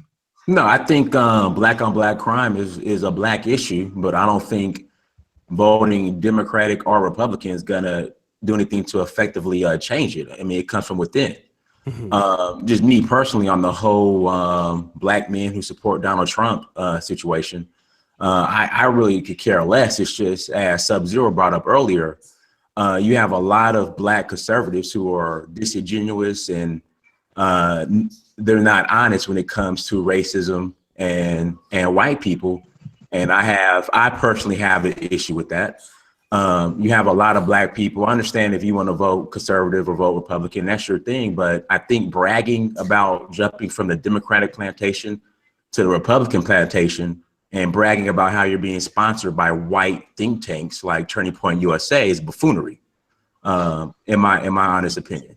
That who sponsored the group, the thing that ABL and that's buffoonery. That's clowning. I mean, I would say this: people like ABL, Brandon Tatum are nothing more to the Conservative Party what Roland Martin is to Democrats. What about BET? And BET. I mean, again, I don't support none of that buffoonery. Like, my thing is, we need to have our own party and focus specifically on our own issues. But bragging about being a Trump supporter, okay, and wearing MAGA hats is I look at that the same as bragging about being a Hillary Clinton supporter. I mean, again, if you are free, start your own party. Start your own system. I mean, we don't need them. I mean, we don't need neither the Democratic or the Republican platforms. That's all I'm saying. I really do agree with a lot of that, if not all of it. Okay, let's go ahead to Mikey real quick. Let him weigh in on it, and then we go to Edward. Go ahead, Mike.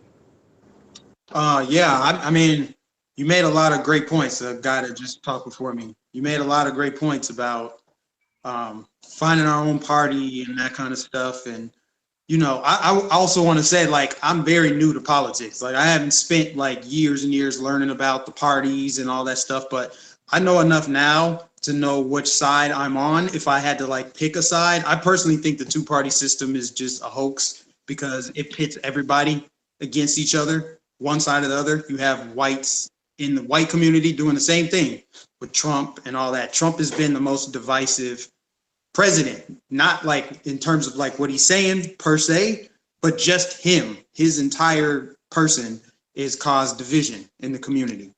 And then, I don't know, I guess as far as like wearing a MAGA hat and all that stuff, I mean, how is this any different than wearing a Hope t-shirt? There was no outrage for that when people were wearing a Hope t-shirt. And honestly, like, I know someone else on this panel that talked about it's fun to just kind of troll as a Trump supporter. I mean, that's just kind of an added bonus, when you look at how people attack Trump supporters and call them Nazis, but they're like the best examples of Nazis that I could come up with, people from the left, So like, now that I have a more like an expanded thought on conservatism, liberalism, libertarianism, all the other little isms you can come up with. Like, I've learned about a lot of stuff. I learned about Nazism, fascism. I want to know about all of the political systems and how it's affected people throughout time. Like, I've looked up everything, like going back to Greek city-states. I've looked up all of it because I want to know how human beings think and will history repeat itself based on where we are now and the decisions we have to make. So I feel like, as far as this Donald Trump thing and this Hillary Clinton thing, it's just, it doesn't matter who they are. It doesn't matter the parties. Like, I totally agree with you. Mm-hmm. But to say that, like, I don't know, I guess this is just white think tank stuff and the Candace Owens and that's a whole nother thing, Candace Owens. But like ABL, Brandon Tatum, these channels have woken up a lot of people. I'm an example of that. Anthony Brian Logan is the very first channel that I found for conservatives after Donald Trump won the election. Mm-hmm. And I was like looking into everything. He was the first channel I found. I learned a lot of stuff. So I credit him for that. I never once saw him as like just some talking head for the right. Like, what motivation does he have to manipulate people? I mean, if you're spreading bad messages, it's not going to grow. So the way I see it is what he's doing is pretty authentic and genuine. I can't speak to Turning Point USA and what they have going on. It just sounds like a conspiracy theory. unless I can like learn some facts on it, you know. But I don't know. I just really feel strongly about not falling victim to what the mainstream media is putting out there. That if you wear a MAGA hat, you're racist, and you're this Trump supporter stuff. It's all BS. It's all BS. And the more people can really look into that and see it that way, they're gonna wake up and have the same kind of awakening that I had. Hey, O'Shea, can I address this a minute and 20 seconds? Can I address something in the chat room? Yeah, 20 seconds. Point that a lot of black conservatives make of Republicans in regards to the Democrats had slaves and allegedly the Republicans didn't have slaves. So at the end of slavery, or even before the end of slavery, okay, the Republicans wanted to ship black people to fucking Africa. Okay. All right. So they wanted to ship us to Liberia. They were afraid that the new free slaves are going to revolt.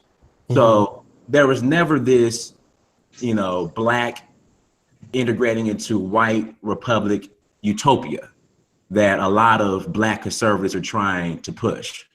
They never had your best interest at heart. All right. They wanted to ship Negroes back to Africa. It's Marcus. All right, hold on. I got him. Go ahead. Yeah. They wanted to ship you niggas. Oh, excuse my language. Well, it's not that. I'm sorry. So-called free-thinking black people, so-called, you know, talking about, oh, well, the Republicans didn't have slaves and didn't have a plantation. Yeah, because you were a tool of war, okay? And after the war, they wanted to ship you Negroes back to Africa. It's documented, is well documented. So therefore, I just don't understand why black people really think and are bragging about how they think that the right has their full best interest at heart. All right. Who has said that? I haven't heard one person.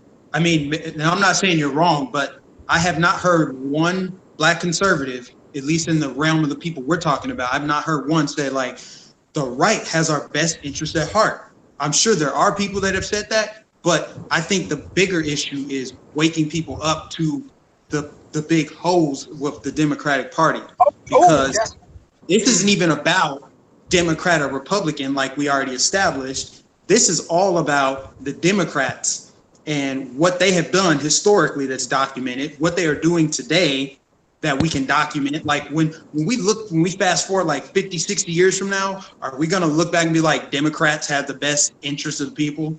Because if you look at any Democratic run city, it doesn't look like the party switched to me. It looks like modern day plantation. So the way I see it is to try to paint it as like there's conservatives out there bragging about jumping. No, they're happy that they're free. This isn't about, yeah, now I'm a Republican. That kind of insults their intelligence to make it sound like, oh, so I left Democrat, now I'm Republican, yay. Nobody's doing that. What people are doing is they're calling out the Democratic Party and they're happy that they're free. I mean, but Republicans, in my opinion, are just controlled opposition. Hold on, guys. Hold on. We got people on the panel. Go ahead, finish your point, Mikey. Edward, go ahead, Mikey. Keep talking. I don't want to ramble. I'll leave it at that. I just want to say that, like, you know, Democrats, this is about, at least for me and for a lot of people that I know, they are about jumping off Democratic plantation. So that is worth rejoicing in itself. When you can free yourself and when you know the lies of it and the history of it, and when you can see racism from the other side, because as far as I know, black liberals think white liberals have their best interests at heart because they're the ones that Black Lives Matter protest, but they're also the ones with the soft bigotry of low expectation. You know, the ones that talking about white privilege. Oh, I have white privilege. Let me use my white privilege to help you out. Okay, let's go to Edward. Hold on a second. Let me do something real quick. Let me shout out some people. I saw New Possibilities. He was originally invited to the panel but couldn't make it. Let me shout out some people that's been supporting the stream. Ryan Brown, proud supporter of the Negro Master. Thank you so much, brother. Caleb, LAR Preach, $2. Kerr Fields, what up, panel of black men? Let's go. $10. AM1, mainstream media, education system, prison politics, economic system, legal system, all the same rigged game. We must stop playing. $10. Thank you, brothers, again. I appreciate you guys. Chat's moving real quick. We got 532 people watching. Get the likes up, brothers. Keep supporting the stream. I like to see new brothers donate in the super chat. It's always the same people. I like to always see new brothers. If you find value in this, particular channel, and what, bringing brothers together, support it, right? Not the same people. It's always the same people supporting. And, I get emails, oh, I love the show. I love the show. You can always at least support with $1 or something like that, right? This is an all black male channel. Thank you, my brother. Oh, shit. Okay, we're going to get to those. Let's go to my brother real quick. My brother, Edward. And then we're going to go to my brother, Sub-Zero. And then we're gonna go to Mana tomorrow. And then I'm going to let you guys just, if you want to kill each other, go ahead and do it. Go ahead, Edward. Hold on, Big Chris. Go ahead, Edward. Okay. Where's Edward at? Edward? He was there and then he left. Edward? It shows he just joined. Yeah, he just joined. Okay, let me do this. All right, let's do this. Let's go to Sub-Zero real quick and we'll come back to Edward. Go ahead, Sub-Zero. And then we'll go to back to Big Chris. Go ahead, Sub-Zero. Sub-Zero? Sub-Zero? Okay. I think Sub-Zero left. All right. What about Marcus? Marcus, anything you want to put in on that? Yeah, I'm still here. I'm just listening. Like, what's the subject that we talking about right now? Nigga, I don't know. You know what? All right, well, no, for real, because I thought you was about to. No, bro, I thought you was about to segue. I thought you was about to segue into another question. I am. But if you just want my thoughts on what y'all covered so far, black on black crime. I wanted to respond to what Dinah Samir said. I agree with him on his position that black people that they quote unquote have left the Democratic plantation, they need to hold a different position other than jumping from one party to another. I am one of those guys that rock the MAGA hats and I go to the rallies and have a good time, but I also have friction with conservatives because I'm not afraid to question. Oh, you good? Mute. Everybody mute yourself. I agree with Dinus on that because I'm gonna end up repeating myself because we saying the same thing that as black people, either we need to have our own party or we need to make these elected officials work for our interests. As far as the black on black crime, yeah, that's an issue. I don't think black people really acknowledge that. They always looking for an excuse around that. But conversely, conservatives are always looking for a reason to blame the black community for their own problems. So it's enough blame to go around. Yeah. Okay. All right. Yeah. Shout out. I don't know what I'm doing. Hold on a second. It's too much. Mute. Go ahead, Edward. Edward. Negro Wireless. All right, Edward. Let's go. Uber guy, and then Mana tomorrow. What's good, man? Look, I feel as though there's no reason why, and you can go to Ikey Raw if you want to. I'll just give the alley-oop to Ikey Raw for this one. There's no reason why somebody should be mad that I'm wearing this hat right here. MAGA equals love, facts over feelings, and the fact that the president literally is waiting for a list of 3,000 prisoners to free from the jam. Every single black person should agree with that struggle and should be waiting for that list to be on the president's desk to sign off for nonviolent people in crime. That's all I got to say. All right. Let me do this. Let's go ahead with Mana tomorrow, and then we go to we'll start back with Ikey Raw, then back with Edward. Go ahead, Mana tomorrow. What do you want to weigh in on this real quick? Yeah, we're not American citizens to conservatives. We're hyphenated Americans to conservatives. There is no baseline in conservative thought, or not even on conservative TV, where black people are considered on par or even equal to white people in conservative land. It just isn't.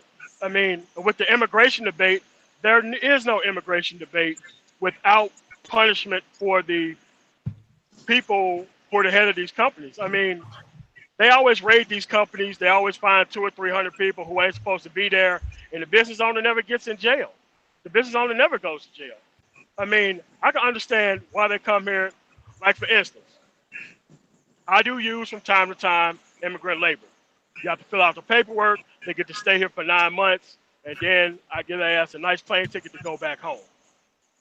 If we're really serious about the immigration debate, you can't allow farmers and all these people who just want free labor to come to the table and talk about, immigration when they're the main persons profiting from it And then, like, as soon as they get done with them, they want them to leave. Me, if they work here for a day under those conditions, I want them to be American citizens.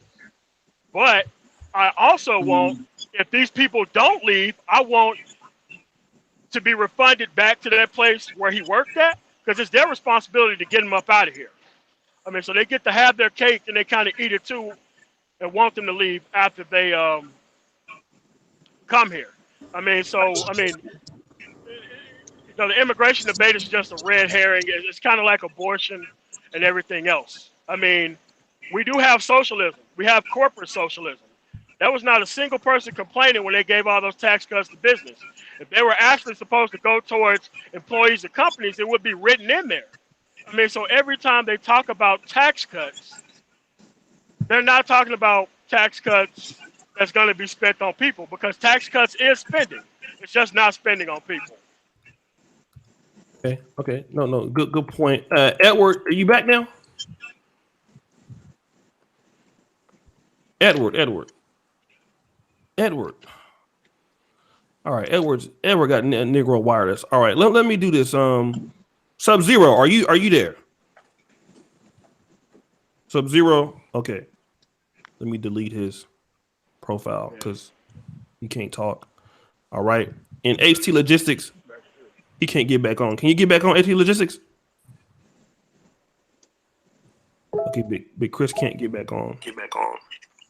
All right. Hold on. Yeah, Marcus. Your shit echoing. All right. So let me just do this real quick, okay? Shout out to brother Evan Moore. Even though I'm conservative, it's obvious that Trump traffics in racism and hate. I can't stand next to that regardless of policy. You can leave the bland plantation without supporting Trump. All right, that's the next thing I want to talk about. And guys, sorry, I'm doing the best I can trying to run the chat and run the panel. With the pack house. I apologize if I'm a little off. But let's start off with brother Mikey on the topic, and that is Donald Trump is a racist. He's a racist. I can't support Donald Trump, and he's a racist. Breitbart supports Trump. David Duke supports Trump. He's talked about Africa means shithole countries. Haiti being shithole countries.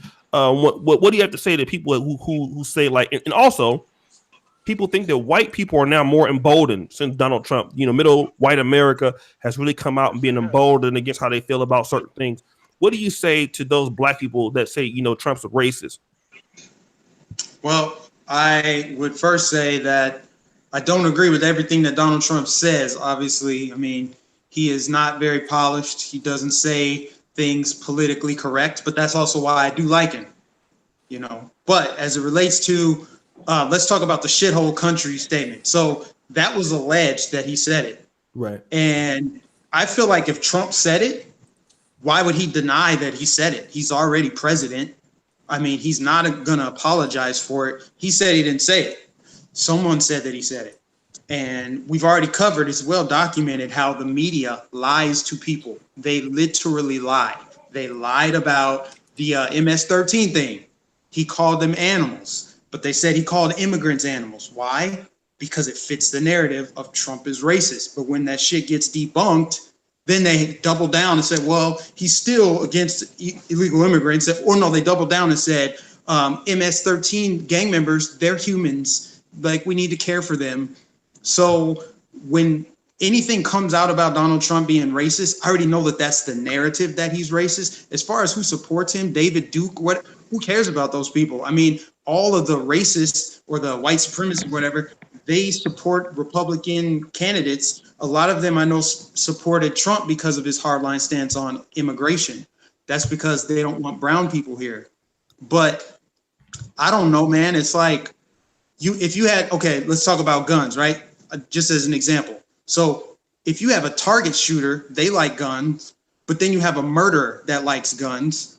Target shooters aren't murderers. So why do I need to not align myself with Trump just because someone who's super racist aligns with him? Because in reality, I think that true racists should really like the Democrats, because the Democrats have killed more black people. They're the ones who promote Planned Parenthood. They're the ones that keep black people with their policies in a horrible state of existence. I mean, that's just a fact. So Republicans, and I'm not saying for anyone that's out there getting triggered, I'm not saying, yes, Republicans are the shit. I love Republicans. But Republicans want to treat people as individuals. They don't want government overreach. Government overreach hurts the Black community. It hurts everybody, quite frankly. It's tyrannical. But when you talk about Democrats and their policies, those policies are more detrimental to minority groups. So if anything, those racist people should be supporting the Democrats. And then I don't want to hear anything about Donald Trump as a racist when Hillary Clinton called Black people super predators. So if you're gonna pony up and talk about Donald Trump being racist, you have to also acknowledge that Robert Byrd was in the White House. Hillary Clinton acknowledged that dude. Bill Clinton spoke at his funeral. They talked about him like he wasn't a Grand Wizard or part of the Ku Klux Klan. I mean, when you talk about racism, you cannot talk about racism without talking about the Democratic Party first. I don't give a damn what the media is telling you about Donald Trump. If Donald Trump is truly a racist, he's the worst racist of all time. The worst racist of all time. If he's truly an authentic racist, leave Alice Jones in jail. Don't bring home what's the guy's name? LeVar Ball, whatever. Don't bring his sons home. Leave him over there in that Chinese prison. Leave him. If you're a real racist, do that.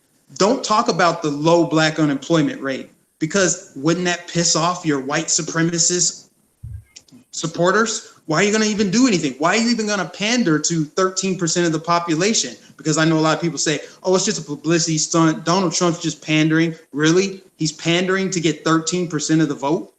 Well, wouldn't that piss off all the white people that put him in office? Also, and I'll make this my last point, okay, the white people in Middle America, I'm almost done. The white people in Middle America, right? Okay. So you're saying that the white people in Middle America have been emboldened to just be outwardly racist. I lived in Minnesota for 5 years. That is a blue Democratic stronghold. They champion diversity and inclusion. Donald Trump won this election because he knocked down that blue wall. He almost won Minnesota. He won Wisconsin. He won Michigan. These are the areas that Barack Obama won both times, 2 terms. So unless you're going to tell me that everyone who voted for Barack Obama voted for Donald Trump, and because they did that, they're racist, I don't want to hear anything about Donald Trump as a racist and he's emboldening all these people. Who are these people then? Like, call them out. I mean, racism always been out in the open, but the difference is the media hasn't covered it until now. They're covering it now because it fits the narrative. Okay, no good. Some interesting point. Let's go to Brother Ikey. Let him weigh in on it. Yeah, that was good right there. I appreciate everything you just said. And the narrative has been that Donald Trump is racist, and a lot of people ran off of that, and they've been running off of it since the election. I mean, when has Donald Trump came out and blatantly said anything that and that's the problem with America right now. A lot of us are real sensitive. We take shit that we hear and we get sensitive. We say, oh, this is racist, this is homophobic, this is whatever. You start using these words.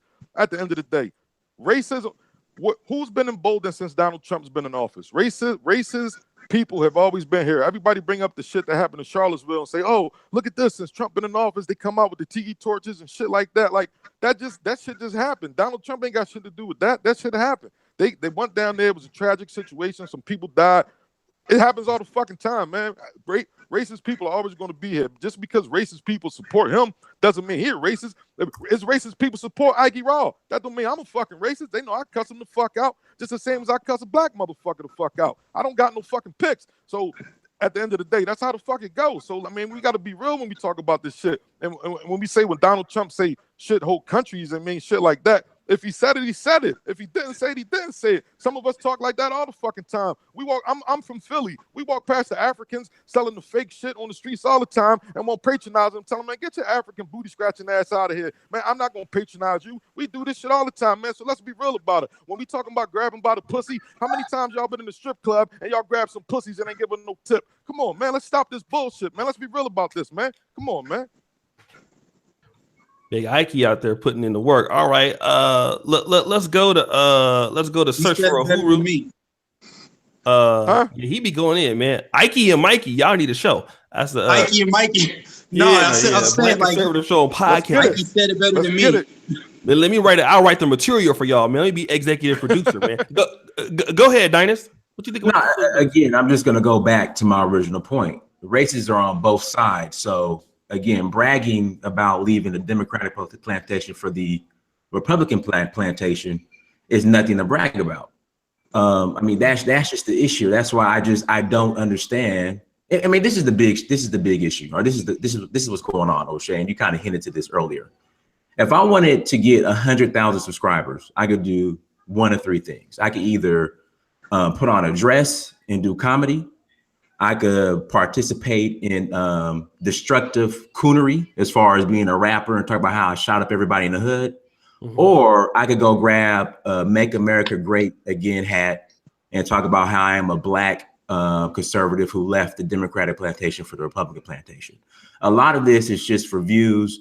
I don't understand how so-called educated Black men who are so-called educated when it comes to politics sit here and take themselves serious when they brag about supporting Donald Trump. Can I respond to that directly, because I'm a YouTuber myself? Hold on, guys. Hold on. I can't allow it to just keep happening. You have a lot of brothers who are conservatives, again, who aren't bragging about supporting Donald Trump. Again, it's just an easy way out. Again, if you're so-called educated, you would know the history of both parties, that they will never support the best interests of Black people. You will also know that at one time there was a party switch, okay, where many of these so-called, at one time, Republicans were liberal. I mean, you got to understand, freeing Black people off the plantation through slavery was one time considered liberal, okay? So again, one party at one time was liberal, the other party was conservative, and they switched. And again, it's nothing new, it's nothing radical, it's nothing to brag about, and I mean, that's about it. Okay, let's go ahead and go to the Uber guy. Go ahead. Listen, I feel as though I need to respond to this myself, because I'm wearing a Making America Great hat again, and I didn't need to wear this or sell this, because this isn't even for sale online. We're getting things done on my side right now. We have a petition out to get people out of jail for nonviolent crime, and we have 1,000, almost 1,200 of them, and we're also getting names of people. All we care about, we don't care about what people think or anything. We care about the facts. Is the person that's in office going to do shit or not?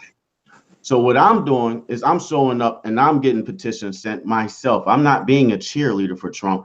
On my channel, on my platform, plenty of times I hold Trump accountable. But there is no reason why, policy-wise, we could talk about history or the present, that we should be not happy that Black unemployment is still going down, regardless if it was Obama or not. Trump is here. Or people like Alice Johnson. There's 3,000 other names that he's asking the NFL for. Everybody's going to be watching, and probably be watching BET and watching Meek Mills and all of them do their stunt that they're going to try against Trump tonight. So I just need to ask, like, I don't get it no more. I can't even rock with it no more. It don't even make any sense. It's attacks from every other direction except for the facts. It's facts over feelings with me when it comes to policy and history. No, and that's fine. Democrats are doing the same thing. I mean, what you're doing, I mean, it's great that you have a petition out to, I guess, free Black men that shouldn't be, I guess, in prison. But that's not, you don't need to wear a Democratic or a MAGA hat, a Hope or a MAGA hat to do that. That's the, that's the point I'm making. Because at the end of the day, because at the end of the day, both parties, if you study the history, wanted to exclude Black people out of the marketplace. Both parties did not want to fully integrate with you, and still want to this day. So can we focus on right now, though? I see this is a problem that I have, is I feel like we always have to look backwards. We always have to cite history. Why do we always have to look at history? Can we just live in the moment and focus on the future? Because there's nothing to be gained from looking in the past. I just don't understand why, if we talk about the history of this and that, like, where does that get us? Like, what does that solve by saying, well, neither party is for us, so you should just take the MAGA hat off?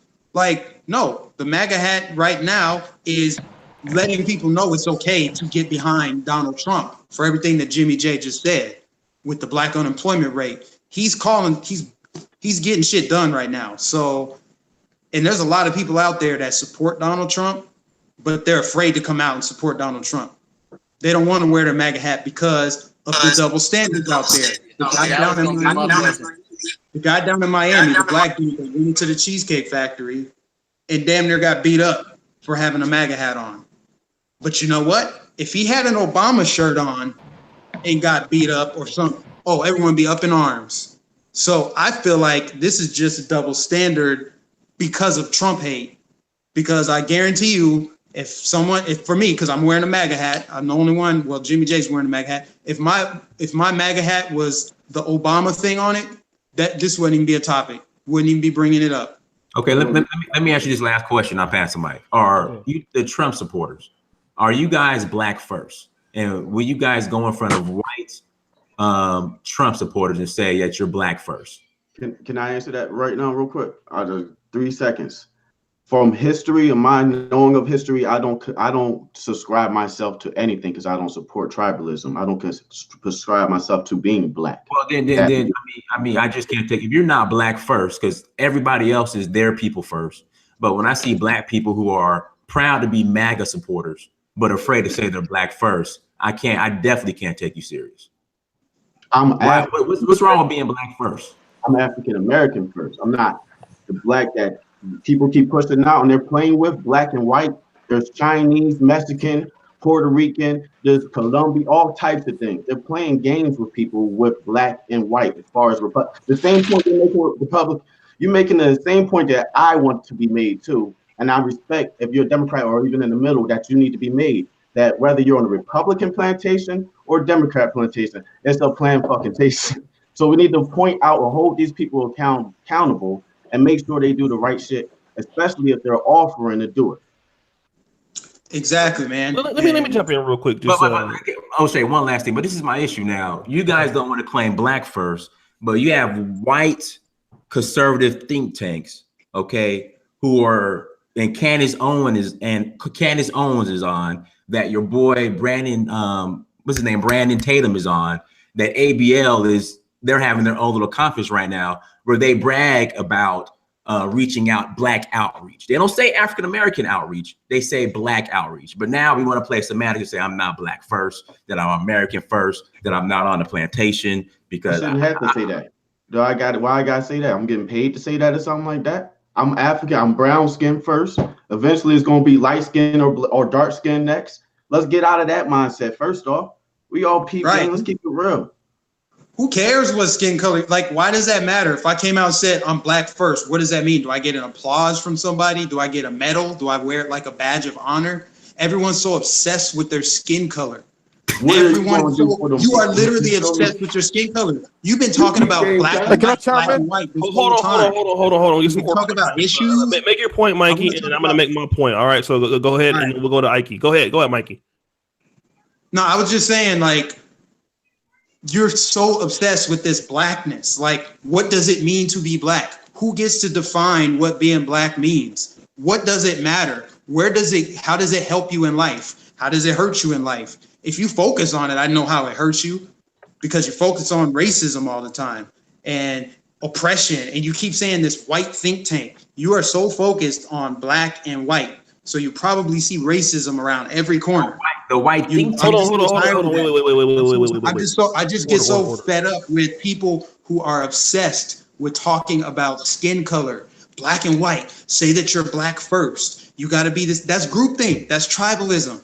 And you have to be able to go inside yourself and see that. You have to be able to see it for yourself because it's kind of like programming to suggest that you got to be black before you're anything else. Like, all right, let me just make the point. There are other people that need to speak also, but let me just say this real quick, guys. Number one, I'm glad everybody was able to come onto the panel, and it's obviously we see the black community under many different lenses. Some things we agree on, some things we don't. Right? Here's the thing: the only disagreement that I have about you is why you not look at history. I've been to 2 different countries in the last 45 days. I went to Brazil. And almost the same mirror situation about that are affecting blacks the same way in Brazil, if not worse. It's the same thing. the same problems that we see in South Africa with blacks. It's the same thing, if not worse, although they are the majority in their own country. The thing is that if one says, let's not look at history and to see, I mean, I think the history defines where you are right now. I mean, I know it's not like, not to be a victim mindset, right? But if you look at why blacks are where they are at, a good portion of that has everything to do with the history. And I think that we can look at the history not as a talking point to say, oh, I'm a victim, but oh my God, if you go to these other places and see that blacks are completely at the bottom, even in the countries that they are in. I mean, like, imagine, I'm in Poland right now. Imagine me being in Poland and everybody on the panel, and we're like a 1% of the population, and we run everything. I've seen that in 2 black dominated countries where blacks are the majority and at the bottom of society. And they suffer from the same situations that we do. This is a world epidemic about why blacks are where they're at. Do we have a role to play in it? Yes. So when we say, oh, let's not forget about it, as if that doesn't define where we're at. I mean, I think we look at it from the point of view as, okay, it is what it is. What can we do to improve it?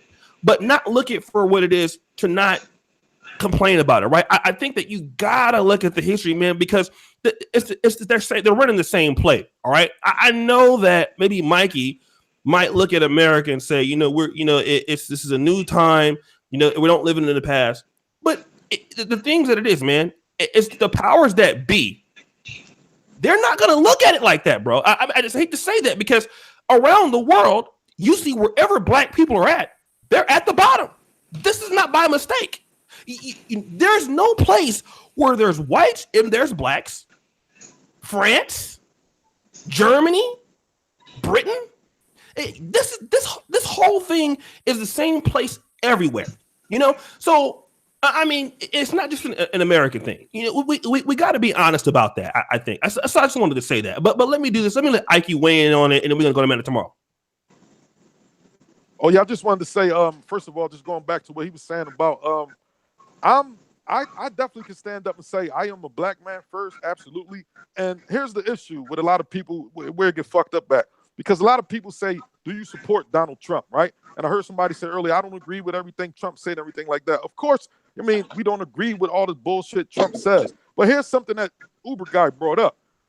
Bring in the men home. I've been incarcerated. I've done federal time. I know how it feels to be, unjustly incarcerated. I know how that feels. So when Trump stood up and said, listen, for the NFL players who are kneeling, give me a list of people who you feel are in jail unjustly, and I'm going to review their cases, let them out. That's something I get behind. I can support, because I know it's some men that's in jail that need to be home. So I can stand up and say, yeah, I'm a black man first. But at the end of the day, he's the president, and he's saying some shit. He's doing some shit that could benefit my people.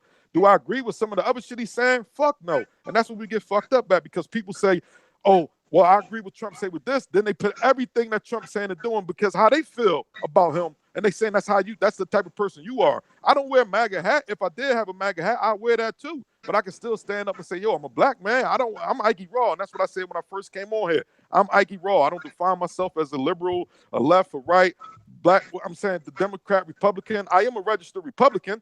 You know what I'm saying, at the end of the day. But I don't get into all that, man, because we got to break it down. We all human beings. We got to break it down for what it is, man. So, yes, I do support shit that Donald Trump saying, just like Obama. I didn't fuck with Obama because when he was in office, he didn't really do shit that benefited my life, my family. I didn't get no free phone. I didn't have fucking Obamacare and all that shit. Understand what I'm saying? If Trump was giving out fucking free phones and all that shit, the black community would fucking love him. They would love him, man, at the end of the day. So let's be real about this shit.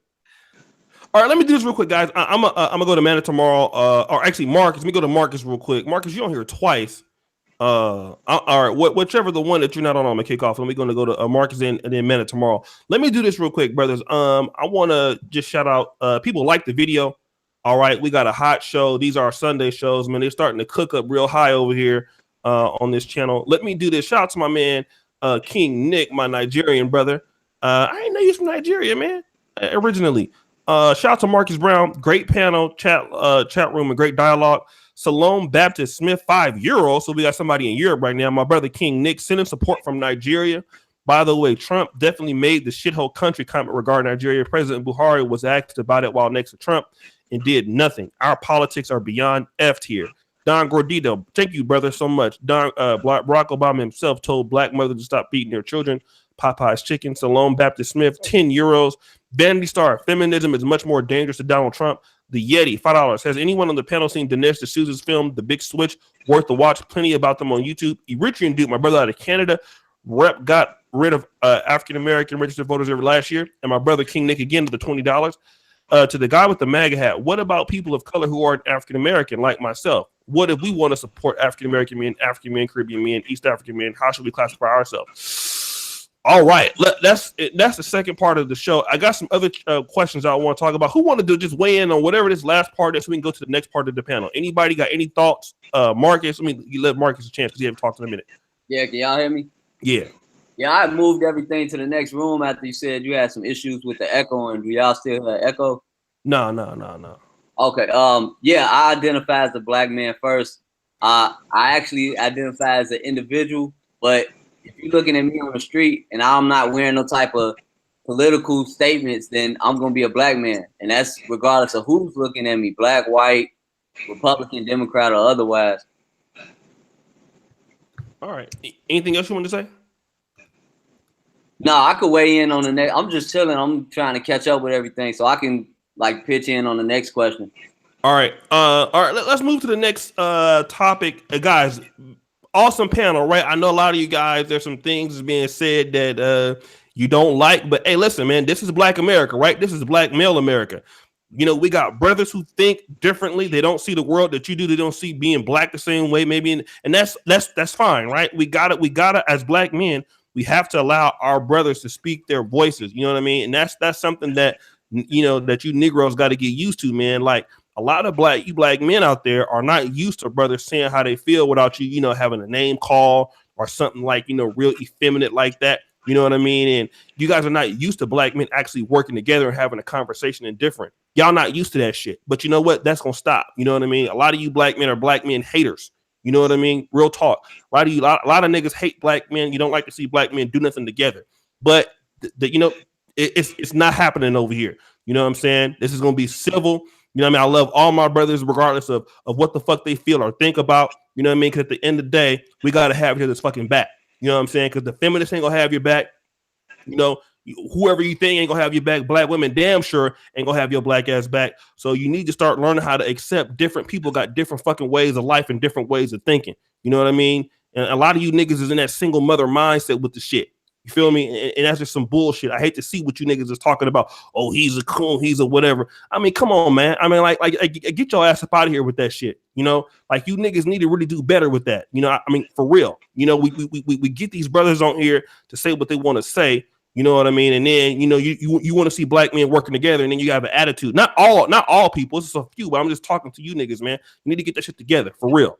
All right, let me just do one thing. I want to talk about this whole immigration piece. You know what I mean? Because we do have brothers out there who are, let's say, like my brother King Nick. He's a Nigerian American.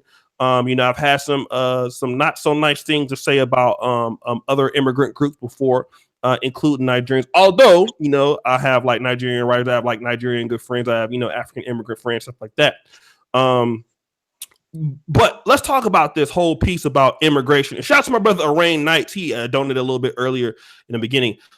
Let's go. Actually, we can start it right now with brother Uber guy. Do you think that African immigrants should they be linked in the same group as, like, you know, the term African American? Should they be a different, distinct group? You know, what's your whole take about that? That's perfect because Nigerian, because I got like a lot of Nigerian friends or whatnot, and they consider themselves Nigerians, just straight up, and they stick together, and they pretty much have a community. Right now, as black, we don't have a community or anything. And as far as immigration is concerned, also, it's a wonderful time for opportunity for whatever you describe yourself as being. If you need to describe yourself as anything, it's an opportunity to do for yourself as an individual and think for yourself. So. Okay. Let me go to just real quick. Go to Dynas, right? Because I know Dynas has a different view. But what do you think about this? I think at the end of the day, until we unite as one people, I mean, we could have our cultural differences. I'm not saying you have to renounce your culture, but I mean, we have to unite as one. You know, I want to see my Nigerian brothers win. I hope my Nigerian brothers want to see us Black Americans win. It's just the only issue I have right now that there are some, not all, but some Nigerians who are starting to, I guess, use this, you know, the Nigerian has somewhat became the model minority, and they're trying to somewhat leverage that. And my thing is, I wouldn't brag about being a model minority in a foreign country. When you look at Nigeria, I mean, Nigeria overall is not doing too good at all. So I think you could call yourself Nigerian, but you're still going to have to come in and assimilate, whether you're Black, American, Nigerian, Ivorian, Ghanaian, or whatever you're at. I mean, we're still going to have to come together and unite as one, as Black people. Okay. Let's go with Man of Tomorrow. Man of Tomorrow, what's your thoughts about this, brother? Yeah, I think we should unite first as Black men first, right? So that way we can have control over things. Like I have like a lot of Ethiopian friends, and most of those guys are getting into trucking. Like they fresh off the boat, already got a CDL, already getting out there doing it, and the women aren't lying, and the women are not. You know, they have kids like everybody else, but they're not out here trying to use the government to like destroy men. And until we men unite together and have women that we have kind of like under some type of control, it's never going to work in uniting women and men. You have to unite the men first to bring order, but you're not going to bring order with united women. We already have united women, and you see where that's going. So that's why you can only serve one ledger at the same time. So that's why I think putting Black men first is far better than trying to bring women along with this from the start. You know, once we have our stuff together, they can come back and they can reapply. They got to compete with everybody else, but you know, they got to come back and reapply. So. Okay. And Clutch, I sent you an invite. And let me do this. New possibilities, man. I know that you're in the chat, bro. Like, I know that you're active. If you want to come on, man, if you're in a position that you want to come on the show and address any of these brothers, you know, New Possibilities is the civil rights attorney. He is left-leaning, and everybody knows that. But, brother, if you want to come to the show, I will definitely let you come on. You know, you did a great job last week on the panel. But let's go to let's see who's next. Well, let's go to Mikey. Mikey, you there? Yeah, I'm here. Okay. Right. What do you have to say about the kind of the African immigrant thing? The African immigrant thing. I mean, honestly, I guess I don't really have too much to say about it. You know, I have some friends, some really good friends, actually, one from Sierra Leone and some other friends from Nigeria. And I don't know, I guess my one thing would be, and this isn't really like immigration wise, it's just the term African American, to me, I feel like doesn't do justice to the diversity of Black people. It just assumes and you know, white people. I know at one point when it came out, that was like supposed to be empowering to call someone Black or African American, but like Black people are from Haiti, Black people are from Jamaica, Black people are from Canada. Like if you were born in Jamaica, but you immigrate to the United States, should you be called African American just because that's where your people originate from? I just don't really like the hyphenated aspect of it. But other than that, I don't really see any other issues with like Nigerians or Africans coming here. I do know, like I've heard, but I can't like verify this. I haven't had any issues with my friends, but like I've heard like Africans, like real Africans, people from Africa don't like Black people from America, African Americans.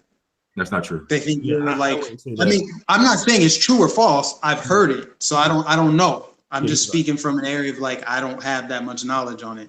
But that would be something interesting to learn, like where that's coming from, why people feel that way, why people think. I do have a Nigerian friend. They don't. That isn't true. That is. I mean, that's not saying that's not true. But I do have a Nigerian friend that always tells me you guys really don't peep your opportunity. You got plenty of opportunities right now. If you want to consider yourself as black or whatever you want to consider yourself as, we gotta, after a while, sometimes I'm mixed with, I got Cherokee in my body too, and Philippine in my body. I got all types of different races. So I might as well come on here and just say I'm a Philippine or something like that. Negro, you ain't Cherokee. That boy from that nigga from the Slapaho tribe, huh? Nigga, no damn well he ain't no Cherokee, man. Knock that. Stop this bullshit, man. But you I'm about walking man. right now. Ikey Raw, chill. Where's your reservation? Where's your casino? You need to stop with this shit. You ain't no damn Cherokee. Stop it.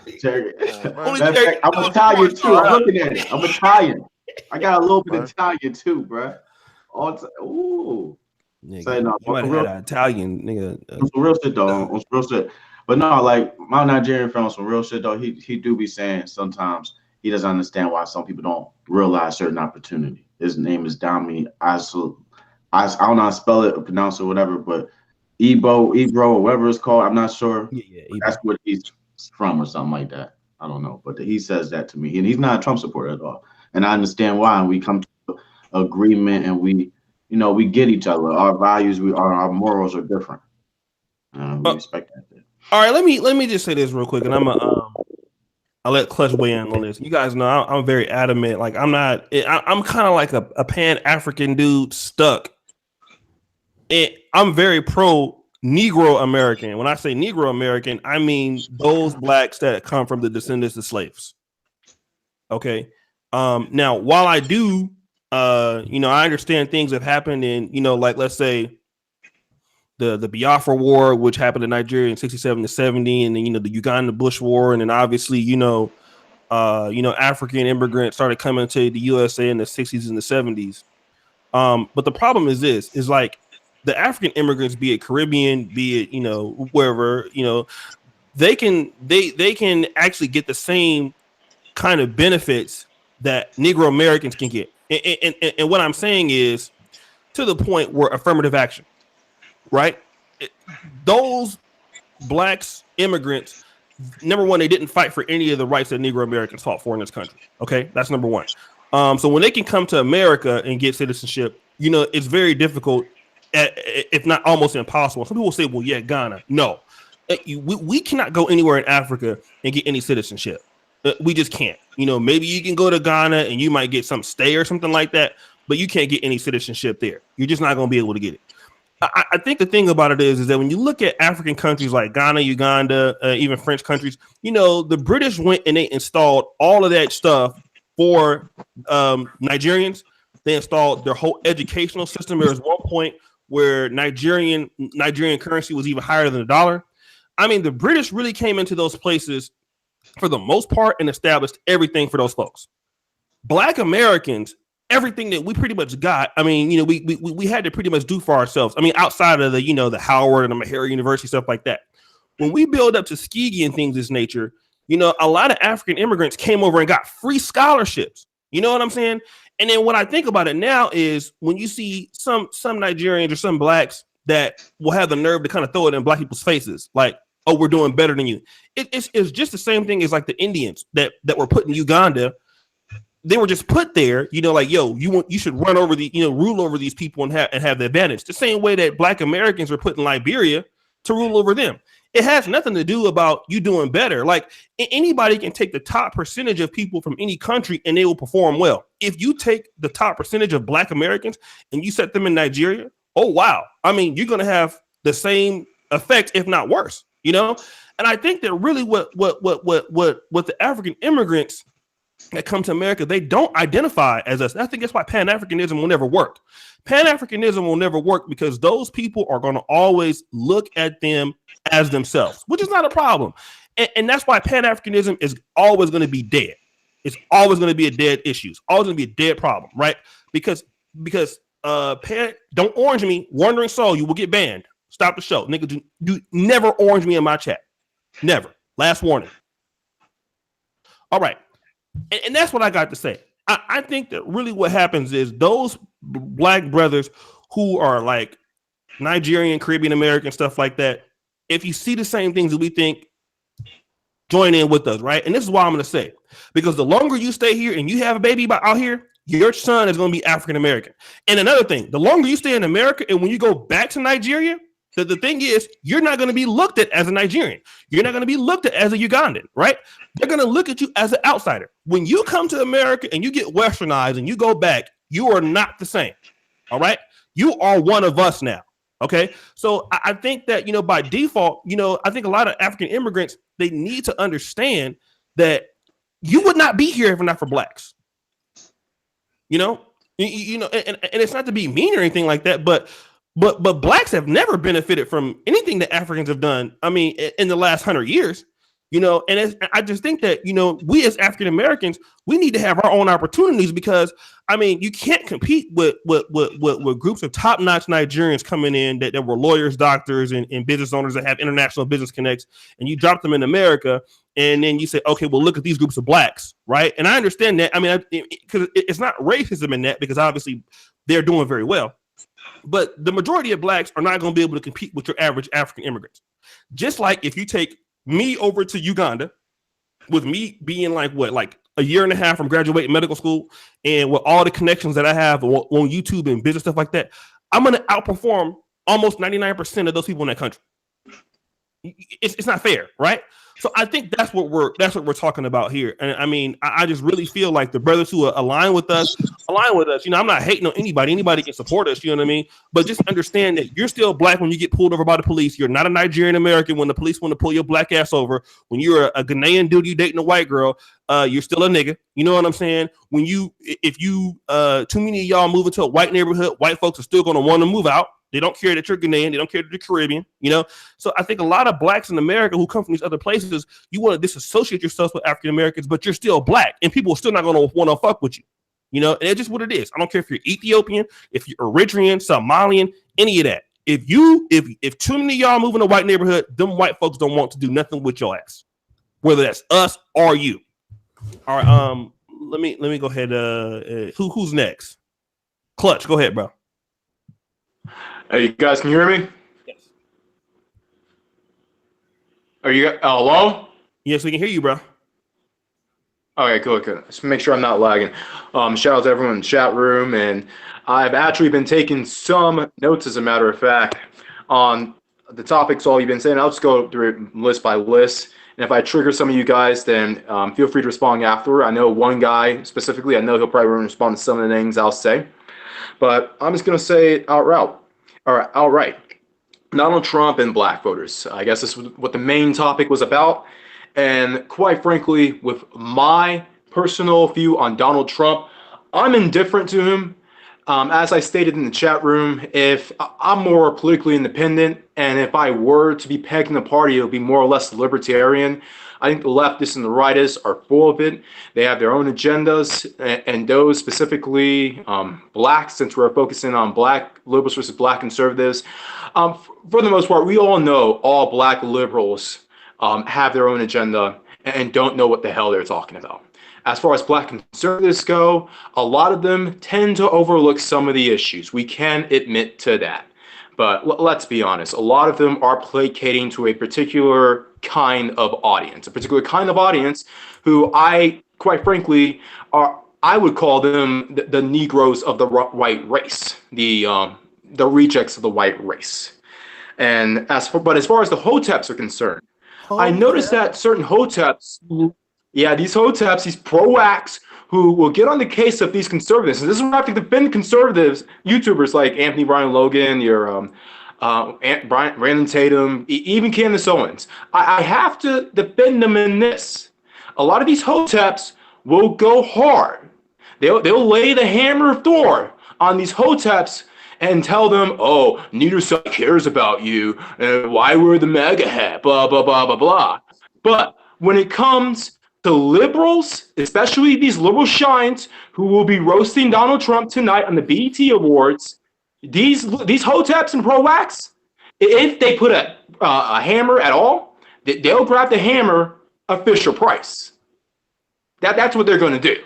They're barely going to say anything about it. So a lot of these Hoteps, they may talk about how neither side cares, but in reality, let's be honest, a lot of these guys are leftists in disguise. I mean, blacks are still voting upwards of 90%, at least until the last election for Democrats. So save that. As far as the black political party is concerned, that sounds nice in theory. However, here's the issue. The black political party of today is not going to be like the black political party of, say, the 1960s, where the concerns of all blacks, especially or particularly blacks who contribute to society, are taken into consideration. The majority of concerns, or majority of people who be heard in this new black political party of today, I'm sorry, these are going to be the mediocre Negroes at best, and the man-mans and Shaniquas and Simps at worst. A person like myself, who talks quote-unquote white, thinks quote-unquote libertarian, not even conservative, but libertarian, our concerns will not be heard. At best and at worst, we will be overvoiced. That's just the brutal truth behind it. And as far as tribalism and racism is concerned, I get it when it comes to certain people who have been demonized on why they should stick together. I do. And I support black men doing that, mainly because we have been targeted by almost everyone, including our own women. But there comes a time at which tribalism gets to the point where it does fester into its own kind of racism. You're responding with white power with black power. And quite frankly, this form of extreme tribalism that some of these hoteps preach, a lot of it is just basically a weapon used by, and you guys are gonna hate me when I say this, genetically inferior people who haven't achieved anything and will not achieve anything. And as a result, they will get behind their race saying, well, we was kings and we was Vikings and all these other rhetoric crap in order to justify being proud of something they didn't do. And I'm almost done. And on the recent topic of why Africans don't claim black, or nor Caribbeans, nor Afro-Latinos, we have contributed to this country. We as in black Americans, descendants from slaves. I won't argue with you on that. But what have we truly done as of late? Specifically, the 1970s and the welfare state to today. What have we done recently? We can talk about Morehouse and Howard and Spelman and Tuskegee and all this other kind of stuff. Great. We can talk about the cotton gin and peanut butter and red tails. All those dudes are great. But what have we done post-welfare state in order to get a reason or have a reason for Africans and Caribbeans to claim that they're black too, or in the case of Afro-Latinos, we're part black? Because if we didn't fall into this welfare state crap, I will bet you that the Africans coming here and would be kissing our ass, and the Latino blacks who are coming here, they were trying to rep that they're part black too. I'm done for now. Well, let me just kind of, I don't disagree with you on anything you're saying right there, right? But what I would say is this. I hate to be mean, but I'll use that same argument to any country in Africa. Nigeria has all the oil in the world, right? Resources. What have they done? Do they deserve somebody to be able to come into their country and take advantage of whatever they're doing? Do they have? Can we go to Nigeria and take advantage of any of their resources that we've done for the country? No. You know what has Uganda done? What has any African country for the most part done in Africa? Absolutely nothing for the most part, right? Most countries in Africa, with all the resources they have, are failing. But that does not mean that because they haven't done anything with other stuff, the Congo, I mean, they have more than anybody else, right? But that doesn't give us anybody the right to be able to, let's say, migrate and take things that are specifically for those people who are indigenous there. They have a right to be able to be fucked up. I'm not excusing black fuck ups either, but it got to work both ways, right? And the thing about it is those people, when they come to America, they have at least double citizenship. Many times you have a Nigerian passport, you have a USA passport. I mean, what do we be able to do? That's what I'm saying. So, who wants to say anything? Who is this dude? Soda Pop? Who is this? Soda Pop. Oh man. Who is this? Oh, I feel a roast coming. I don't know. Hope he ain't doing no fuck shit. Maybe that's somebody else that sent the link. All right, anybody got anything they want to say? And I'm gonna move into the next topic. I just want to touch on what you were saying as far as when the other black people come over and they think they're not black. You know what I'm saying? And you're totally right, because like I said, once again, I live in Philadelphia and all over. Not only in Philadelphia, you have other cities, New York, LA, you can go all over. When the Africans come into our communities, they don't give back to us. They don't show up at, you know what I'm saying, to give back. You don't see them throwing block parties for the kids. You don't see them donating to somebody they know in the community who got killed by gunfire, whatever. You know what I'm saying? So that's how it is. In Philadelphia, I'm going to tell you, this is how they get down. They're not trying to hear that this state country too shit. They don't play that. They tell you, I'm from Africa. I don't fuck America. I'm here to make a better life for my country. Some of them try to send money back to their country, you know, and do shit for their family. But at the end of the day, they're not benefiting us as African Americans. And then, just like you said, O'Shea, when something happens, then they want to say, no, I'm black. No, but when it's time to stand with us and do shit and support us, you're not with us, man. So I feel what you're saying on that. And they definitely gonna be that way when it's time to, like, apply to, scholarships. Black community, in medical school or something like that. Here they are, Harvard, Cornell. Oh, I'm a black student. I'm black. You know what I mean? Exactly. That's why I said, I think they should go ahead. Yeah, but just to touch on that as well, just like you said, you never see them giving back to the community. You never see a scholarship in the name of, some African or whatever, because they come over here, use our resources, just like you said. But imagine us getting together, us going in a boat, getting whatever, and going over there and say, look, just like you said, most of us are more educated than them, so we're going to succeed. We don't need your resources. We just going to show you how to make it do what it do, because y'all obviously not doing it. Y'all got the resources to make it happen, and y'all not doing it. Okay. All right. Soda. Hold on. How did he get the link though? Solo. He be on WhatsApp, man. I didn't know. Is he still back on? All right.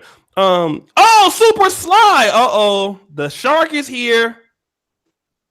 All right. The shark is here. All right. Soda Pop. Okay, guys, this is what I want to know real quick, man, because it's gonna get real ugly. Because Super Sly is here. I can guarantee it's gonna get heads. Is gonna be coming for right now, because you put this nigga on the stream, it's gonna be issues. So what I want to say is this real quick. Next topic is black women and black men seem that they're like, we have our issues, right? Black women are like really strongly Democratic. Black male support for Trump is increasing strongly. I want to know from you brothers, why do you think that black men are starting to, support Donald Trump more? I mean, 15% of us came out to vote for Donald Trump, at least in the primaries. I mean, at least in the election as African-American men. And then the support is growing stronger for Trump with black men. So I just want to know why you think that is. I will start off with Man of Tomorrow. And I'm going to shout out to Super Chats in a minute. Go ahead, Man of Tomorrow. From the ones that I've talked to, they feel like it's unexplainable. I mean, when I asked them historically about the party and the party platform, because because at no point have we pulled up both platforms and shown what this stuff is. I mean, it's pretty unexplainable for the most part. They tell me all this stuff and they can't really explain. Like, black unemployment has nothing to do with anything Donald Trump has done. Nothing. He's taken credit for the Obama economy. He has not passed not a single law that has affected he's about to mess up a lot of stuff with this trade war thing that he got going with China. But so far, right? Unemployment. Hold on. Let him finish, Uber guy. Go ahead, Man of Tomorrow. No, I mean, so far, it's just that he brags about a lot of stuff that he has nothing to do with. It has nothing to do with him. And I'm glad that black people are outvoting, period, no matter who they're voting for. I mean, it's just that I think that more black people kind of see economic things with Trump, but they're not from Trump, though. I mean, so that's all I got to say on that. So. Okay. Let me do this real quick. Shout out to my boy Minnesota boy. I was like, who the hell is Soda Pop? I mean, I seen his videos and shit like that. I was like, man, are we getting hijacked on the stream? But shout out to 50,000 subscribers. I've been watching for a minute, man. Welcome to the stream. What's going on, man? Is he there? Okay. Soda Pop. All right. We'll try to bring him back. Let's go to Super Sly.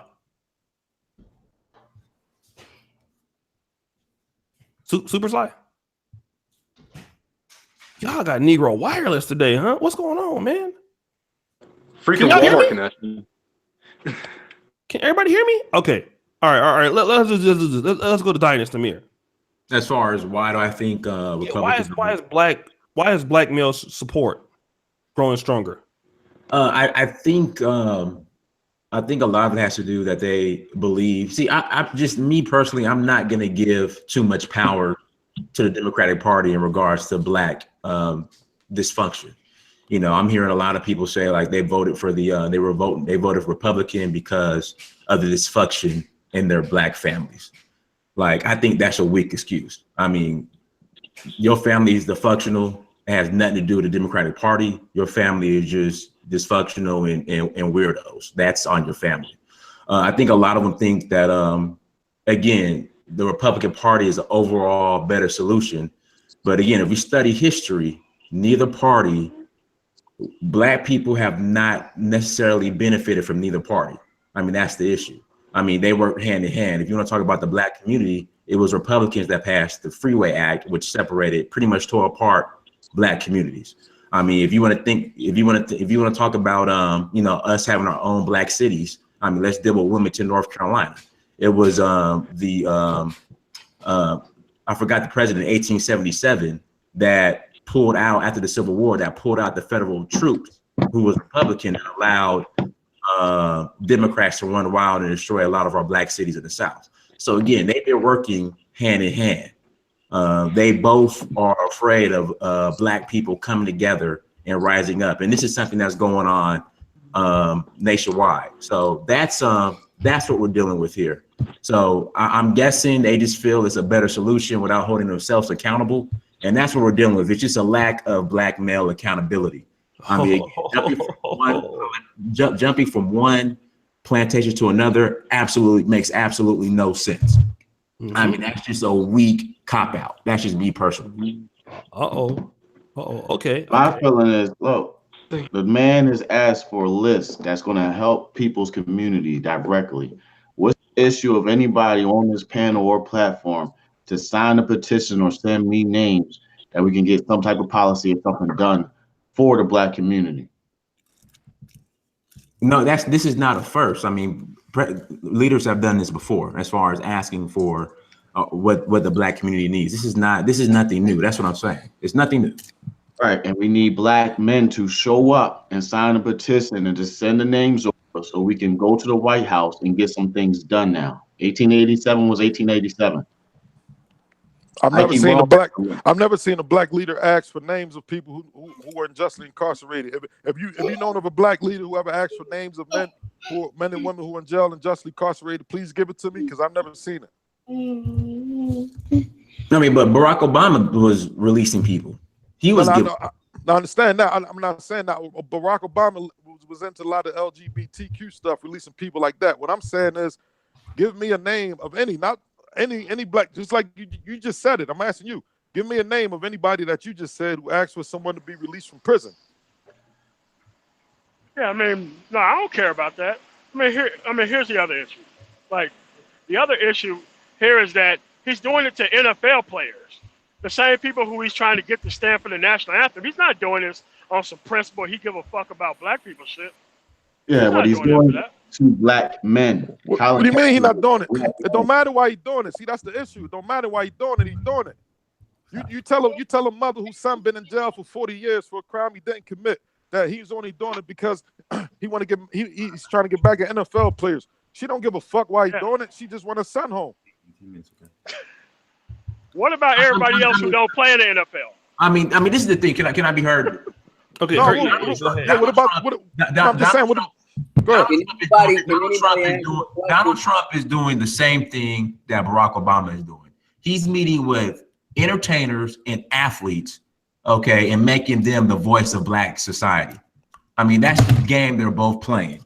We are the only people, black people, where you call on our entertainers and athletes to make decisions on behalf of the black community. Nobody else does that. And so he's running the same game Obama is doing. He won't call on, I would say, black, intelligent society to deal with issues that are affecting the black community. And that's a disrespect between him and Obama, because I don't fuck with Obama either. So that's the issue. That's why I understand why you guys are allowing him to pander to you in this type of matter. Because again, you know, because just not too long ago, the same conservatives who are cheering on Donald Trump for you know, calling on black entertainers and black athletes to meet with them in regards to prison reform, these same conservatives were telling black athletes to shut up and play sports, shut up and run the ball, leave politics out of it. So I mean, again, it's a double. I mean, again, they're just running the same game. That's the point I'm trying to get you guys to understand. Well, it's action now. It's action. Now is your opportunity to hold him against his words as a president. He asked y'all for the list.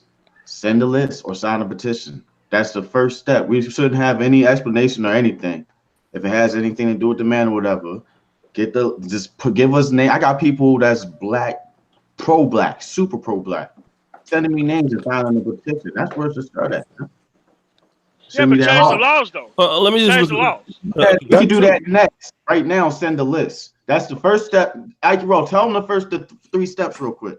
The first step is to sign a petition. The second step is don't worry about the first step. The third step is prison reform overall. It's not about just getting people out. It's not about my homie or Uber guy homie or your homie. You really got to understand this. We're trying to prevent this from happening again to other, not just black. I'm saying this happening to white people as well. We're talking about prison reform. We're talking about how everybody is getting done in by the system. You understand what I'm saying? So let's take advantage of this right now. Let's take advantage of it. We can't just sit up here and say Donald Trump meeting with people that's uneducated, you know, football players, entertainers. Like, I mean, like, where's we going with this, man? At the end of the day, like, I'm not sitting up here talking about, I mean, Donald Trump is the greatest president we ever had. I didn't vote for Donald Trump. But when Donald Trump spoke, when I seen what he was talking about, I said, this man is going to win. Everybody told me, Ikey Raw, you crazy. You don't know what you're talking about. I said, listen to these debates. Listen to how white America, listen to how America, you know what I'm saying, is agreeing with what he's saying. Just like somebody brought up earlier. It's not that the races are, you know, more emboldened to talk what they've been saying. They've been saying that. He's just saying what everybody else been saying it. They've been saying it. He just being up front with it. He the president. It's not a shock. I'm not shocked. This is America. This has been going on for years. Okay, let me do this real quick, and we're gonna let Minnesota boy weigh in real quick, and then to Clutch and then to Marcus. Let me just again thank everybody for the support. You know, this has been maintaining over 500 viewers, 23 viewers, right? It's like a new day over here in Negro Tube, man. For whatever reason, these black male panels is just getting lit. So I want to thank everybody. Do me a favor, brothers. I put all the brothers that are if you want to subscribe to everybody that's on the panel right now, you can do so. All that you need to do is go into the description, subscribe to all the brothers in here in the panel. I really appreciate you. This is about bringing black men together. And guys, I need 18 more people to converge on the liking the video, right? We need like 400 likes. We got 382 people. So I just want you brothers to go ahead and do that. I'll keep it running for another 30 minutes because it's like 2:30 in Poland. I do have to be in the hospital for the rotations at 9. So let's go ahead and get 16 more people to like the video. Do me that real quick, and I'm gonna just shout out some of the super chats here. Shout out to Solo TV 84, Soda Pop, Minnesota boy. He got 50K subs. He's good people. Shout out to him. I do know he is. Grazio's 132. Great show. Norman Dunn. Thank you, my brother. $50 super chat. Marlon Brown, $5. Thank you so much. 100 crypto. I like the panel's opinion on Obama's pro-gay agenda versus Trump's alpha male presence influencing our young men. Okay. We can try to talk about that. Charlie Norwood, thank you so much, $1. Keith Lamont, $5. Thank you so much. Southern Boy, if you brothers continue to have shows like this, we will not be on the bottom much longer. Salute to Brother O'Shea in the panel.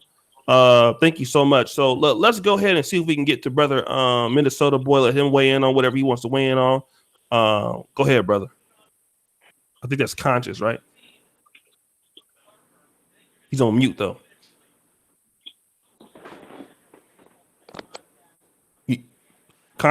Minnesota Boy.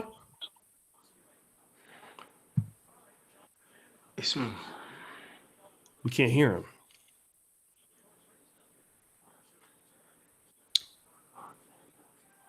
I think he's having a hard time trying to get on the panel or something.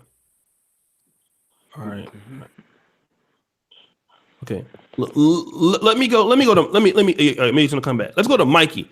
Mikey, why do you think that black men are starting to support Donald Trump more in comparison to black women? Why are we seeing more black male Donald Trump supporters coming out? That's a hard one to really pinpoint.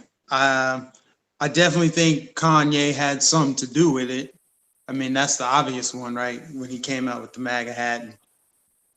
I think another reason that it's happening is because now that Donald Trump is in office, right? Because we had Obama for a decade, pretty much 8 years, and a lot of black people, myself included, just assume because Obama's in office, everything's good. It's kind of on autopilot. People weren't really into politics the way that they are now. Like, I'm an example of that. Like, I never got into politics until Trump got elected, and I started learning stuff and getting more fascinated. So I just think there's an overall like heightened interest in it, and people are looking into his policies, and they're hearing stuff too, like the low black unemployment rate, and that's debatable whether it's Obama's economy still or Trump's, whatever. That's not even important. Hey, you guys hear I me? think another reason is people are tired of the black establishment. You talk about Trump and draining the swamp. I think there's a swamp within the black community too that needs to be drained. I mean, Uber guy pointed this out, that tonight on the BET Awards, it's going to be a tirade. There's going to be virtue signaling. It's going to be attacking Trump. It's going to be more of the same BS. I think people are looking at the results after having a black man in office for 8 years, and they're like, what really changed? What do I have to lose by voting for Trump? I'm damn sure glad I didn't vote for Hillary. Who am I going to vote for next? And then you have these talking heads, what I mentioned when I say the swamp. You have these like old school black leaders that need to go. Maxine Waters, she needs to go. Jesse Jackson, Al Sharpton. What are these people doing other than race pimping? What are they doing except for showing up whenever there's a police brutality incident? That's all they're doing. I think they're tired of that. So I'm hoping, and I know I'm kind of pivoting away from like why I think the black male Trump support is up, because this is going to be my last thing and I got to go. But I think the black male Trump support is up primarily for the things I mentioned. The Kanye thing is important. And then also people are just, they're kind of forced to look at politics now that the first black president is no longer in office. It's like, well, now there's a Republican in office. I've always only heard Republicans are racist, and they're calling this Republican racist. So like, what does this mean? So a lot of people are doing fact finding. People are putting their feelings to the side and looking at the facts, the data. They're not caring what Trump is saying, to grab him by the pussy and just all his politically incorrect statements. Nobody really cares about that. At least people that are supporting him now are not caring about that. I don't think it is. Yes, there probably are people out there bragging about supporting Trump. I mean, quite frankly, it's fun. It's fun because people get so triggered and butthurt about it. So yeah, it's kind of an added bonus. If you support Trump for political reasons, you also get to brag about supporting Trump because you know it's going to piss people off. It's just fun because nobody should be that sensitive, So I really feel like people are starting to do their own research now with this young, not even millennials, whatever generation is after us. They have smartphones now. Like both of my nephews, they're 18, yeah, I can 20. hear you, bro. We can hear you, bro. Okay. Can you hear me? Yeah, I can hear you. Go ahead, Mikey. It was another. Okay, sorry. I think it's these younger guys, man. These younger guys that are turning 18 now, and they're going to be able to vote in their first election. My nephews and people like me that are. I'm not bragging about Trump. I'm not telling them that they should support Trump. But what I am doing is presenting them with different ideas that these black liberals, this establishment, these old school blacks, they're giving them the same old crap that we heard. They're giving the same old shit. Your Jay-Z's, your Spike Lee's. Like, Jay-Z, why are you telling Meek Mill not to go to the White House? That didn't make any sense. There's no point. I know Uber guy feels that way too. There was literally no point for Meek Mill to skip out on that prison reform meeting. Don't give a damn about his career. Don't give a damn about if Trump is pandering or doing this or that. Who cares? You have a chance to use your platform for change. And he passed on that opportunity because this high priest, Jay-Z, that everybody looks up to, told him no. You know, that's what it is people are tired of that shit. They're tired of hearing Jay-Z and Beyonce and LeBron James. These people really should shut up and play football. Shut up and are we really going to look back on them as thought leaders just because they are in the position that they are because they're good at sports or music or acting? No. So we need to stop looking at them as they are spokespeople for the Black community, because that's pretty much what it is. Their people follow behind that and they're tired of it. So I guess, I mean, that's just my theory. I know somebody's going to probably attack it and tear it down, but I just think it's a combination of people being more enlightened, people waking up, and people kind of being forced to really think about politics critically and think about how it affects them critically. And what they can see now is the facts. And the facts are what Donald Trump is doing and what Donald Trump wants to do benefits the Black community. I mean, the hardline stance on illegal immigration. Illegal immigration affects us more than it affects someone else. But the Democrats have successfully crafted this narrative and led us to believe that we should support illegal immigration. I don't know how they did this. They finessed the Black voter to get us to vote against our own interests. That's what I have to say. All right, and man, you know you got to definitely come back through, man. You did pretty. You definitely ruffled some feathers in the chat. We had over 500. This your first hangout that you've ever done before? I actually have done a hangout before, but it was just like a one-on-one thing, and it wasn't on a Facebook Live. All right. How'd you like it? Was it fun? With you know. Yeah, I enjoyed it. You know, and I want to say this too. Like, I know we all disagree, but I love how civil this is. Because in my own world, on my YouTube channel, I don't really get on fire like this where I'm just speaking freely. You know, I try to keep my videos short and sweet and try to not pander to one side or the other. I just kind of speak my mind. But I get called out. I've been called everything you think of. They've called me, of course, Coon, Uncle Tom, Sellout, all those programmed responses, Sambo, whatever. But I've also been called KKK and Nazi, so that's interesting.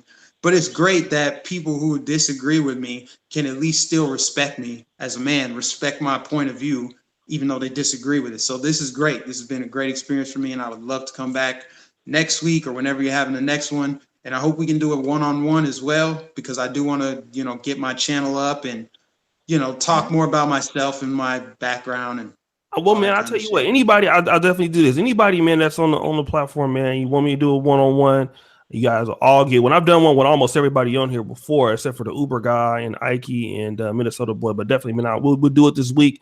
And thanks for coming on, man. You really did a good job on the panel.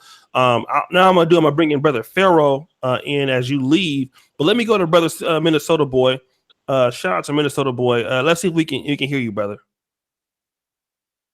Okay, I gotta mute myself. I actually have to put in some B headphones and stuff. Apparently, I guess without the cell phone and the headphones in, you can't really hear me. But so, can you catch me up a little bit? What are we talking about? Oh, we're talking about why do you think that Black men are supporting Donald Trump a lot more than Black women support Donald Trump?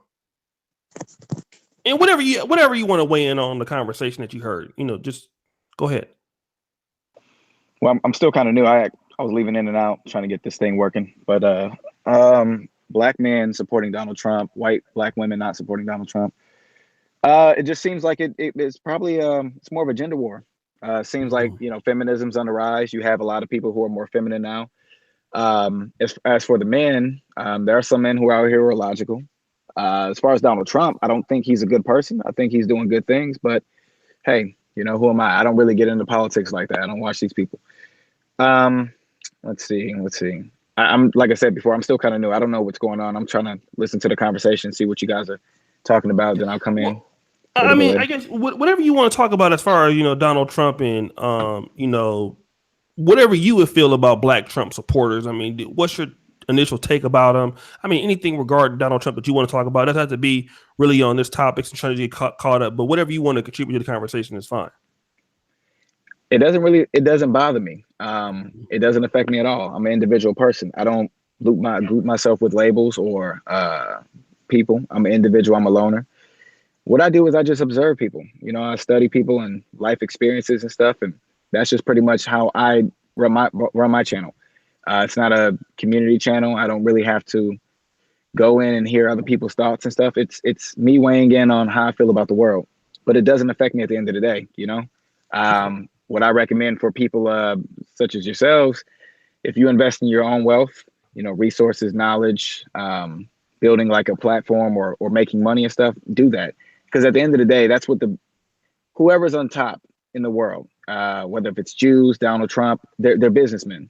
They don't really care or look at me, somebody who weighs in on an opinion about a white person running the world or black people looking up to him. They don't really care. They're making money. And so I realized, like, if you just focus on you and make your own money, do your own thing, this shit never affects you. It really doesn't. It only affects you if you lump yourself in with a label. Like if I'm a feminist or if I'm a conservative or Republican, now I have to defend that party. I have to defend that that sort of like thing that defines me.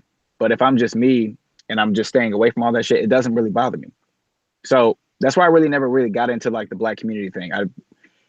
I see a lot of people who are angry, you know, people who are frustrated about these issues America has, but America is fully white people.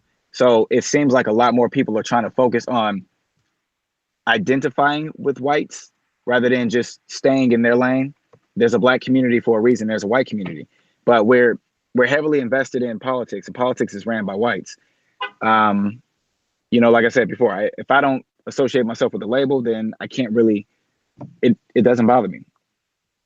So it doesn't bother me if that makes any sense at all. I don't know. No, you make, like I said, man, I'd like to shout out to Solo for alerting you to the show. I'd like to work with you if, you know, you want to come on. I don't know if you've heard of me, but I've definitely heard of you. So yeah, I've seen some of your videos before. Yeah. I'll say this, the biggest thing right now that I'm studying is female behavior. You know, I used to do the gaming thing. I used to do the talking about white people and all that stuff. And now I'm just more interested in women because I have some similar incidents in my life and stuff, experiences that I didn't really understand. I kind of been around white people my whole life and stuff. So I've gotten them out of the way. Now I'm kind of moving on to the next thing. And I'm starting to realize that the world is really becoming sensitive, like especially in California, which is where I live. Anything you do out here, if you want to talk about white supremacy, I don't know what you guys' views are on white supremacy, but white supremacy really is not just not even a Ku Klux Klan member at this point. It's a typical white person that can just go in and report you at your job and get you fired. If I go into Starbucks, if I work at Starbucks, the majority of customers that walk into Starbucks are white people. If I was a rude customer at the time, or if I was a rude employee and that customer complained to my supervisor, I'm gonna get fired. Hey, Bob, we got to let you go because you had a lot of complaints from customers this week. So, you know, unfortunately, we can't keep you, you know, on the team anymore. Those customers are majority white. Now, white people, these are the same white people that go into the Black Lives Matter marches, say that, oh, white cops are racist or white people are being racist. You know, we need to we need to understand that we have white guilt and white privilege, blah, blah, blah. But they don't even know that they still affect me as an individual person. Donald Trump doesn't affect me. Donald Trump doesn't give a fuck about an individual black man who's being rude to him at a Starbucks. However, the common white person that walks in can take away my job. Any white person, if I'm doing Uber or Lyft, working at a convenience store or a hospital, white person complains, they can get me fired. So for me, like I said before, Donald Trump, politics, it's cool to talk about, it's cool to listen, but I'm more focused on women now. Women is my biggest thing because I feel like the world is becoming more sensitive. If you look at the internet, you have a lot of grown men who are still acting like they're in their adolescence, you know, age. And I don't know about you guys, but YouTube now is really sensitive where if you make a video, you get flagged down. My channel's been flagged down twice now for no reason. I made an opinion about Kanye West and his statements on Donald Trump. It got flagged down.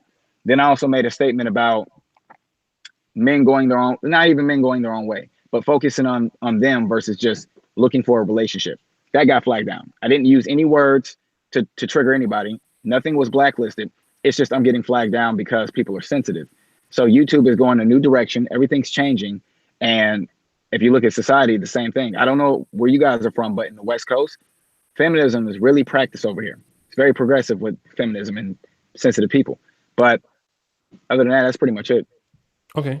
No, I'm from Cali myself. I'm from Sacramento. I don't know where you are in Cali, but that's where I'm from. I'm living in Poland right now. Let me get to brother Super Sly. Yes, sir. How's it going? Oh, that's the shark, the headhunter. He be going at niggas next, man. You know what I was talking to Ghana Dan this morning. I said, bro, you like the Rick Mahorn of these podcasts, man. Like you don't look, you're not here to score no points, nigga. You're just here to throw fucking elbows and no, I'm gonna be good. Fouls. I'm gonna be good. I promise I'm gonna be good. Like, man, he not here to make no assists, nigga. Just, yeah, but welcome to the show, man. What did you want to weigh in on, bro? What was the current discussion? Why do you think that we have so many black male Trump supporters that are growing? Like the number is accumulating. It's becoming higher. That's a good question.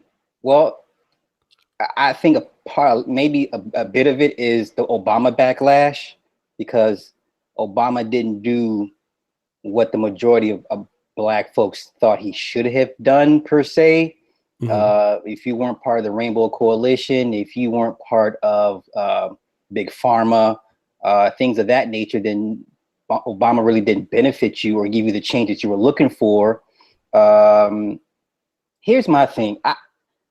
As far as Trump goes, if you understand how business works, then yes, I can understand you being a Trump supporter because you know what changes he's going to bring as far as small business changes, things of that nature.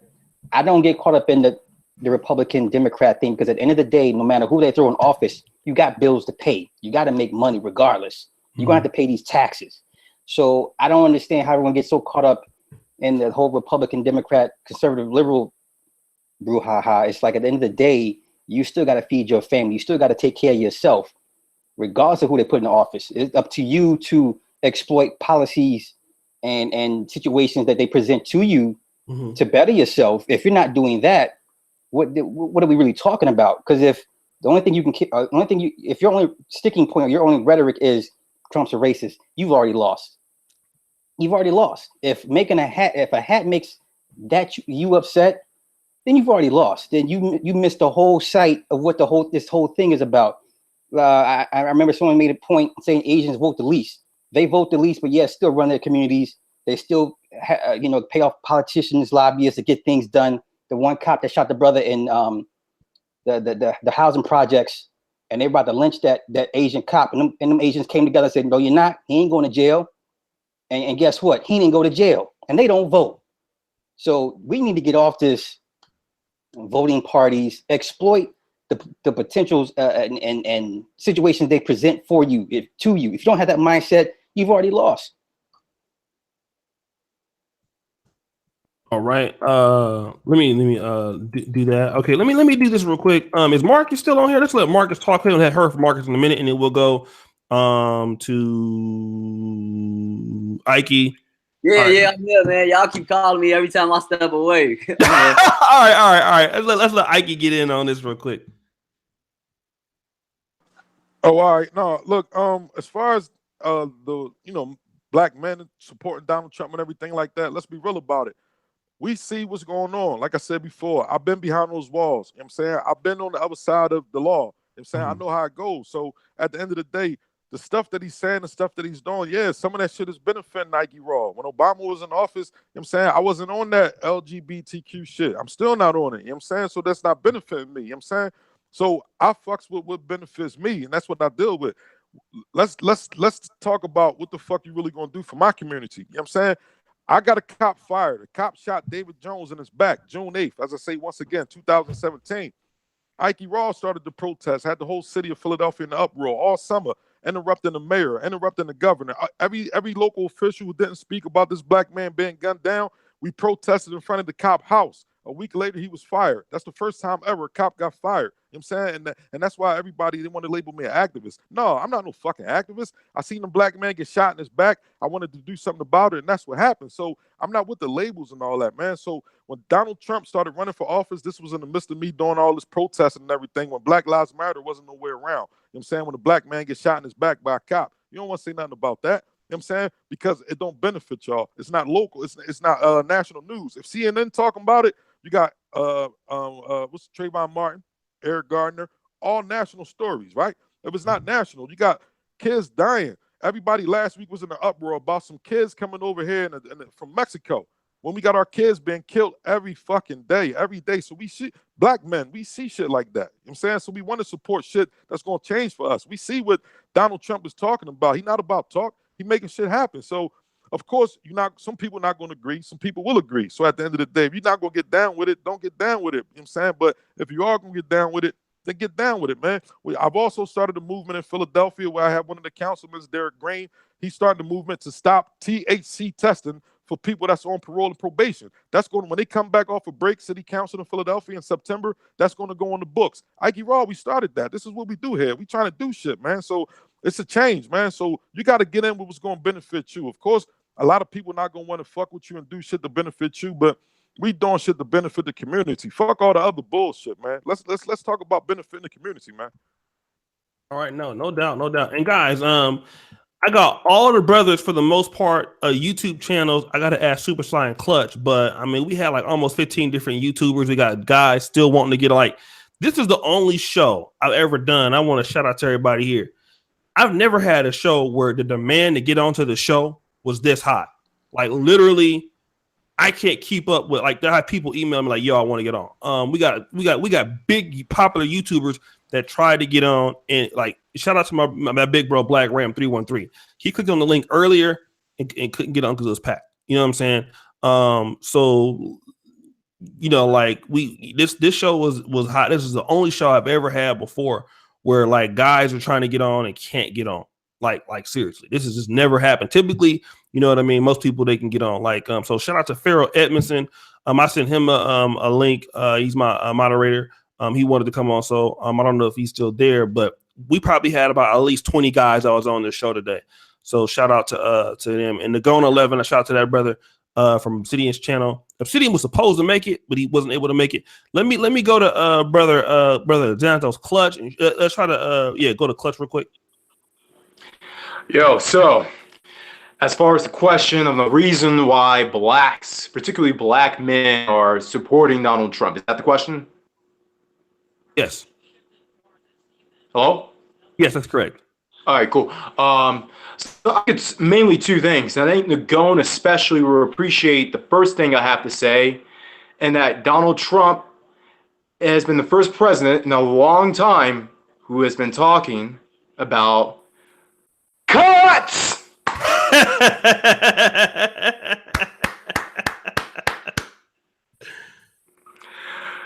Donald Trump has been the first president since maybe, Clinton or Reagan, who has been talking about cutting the welfare state.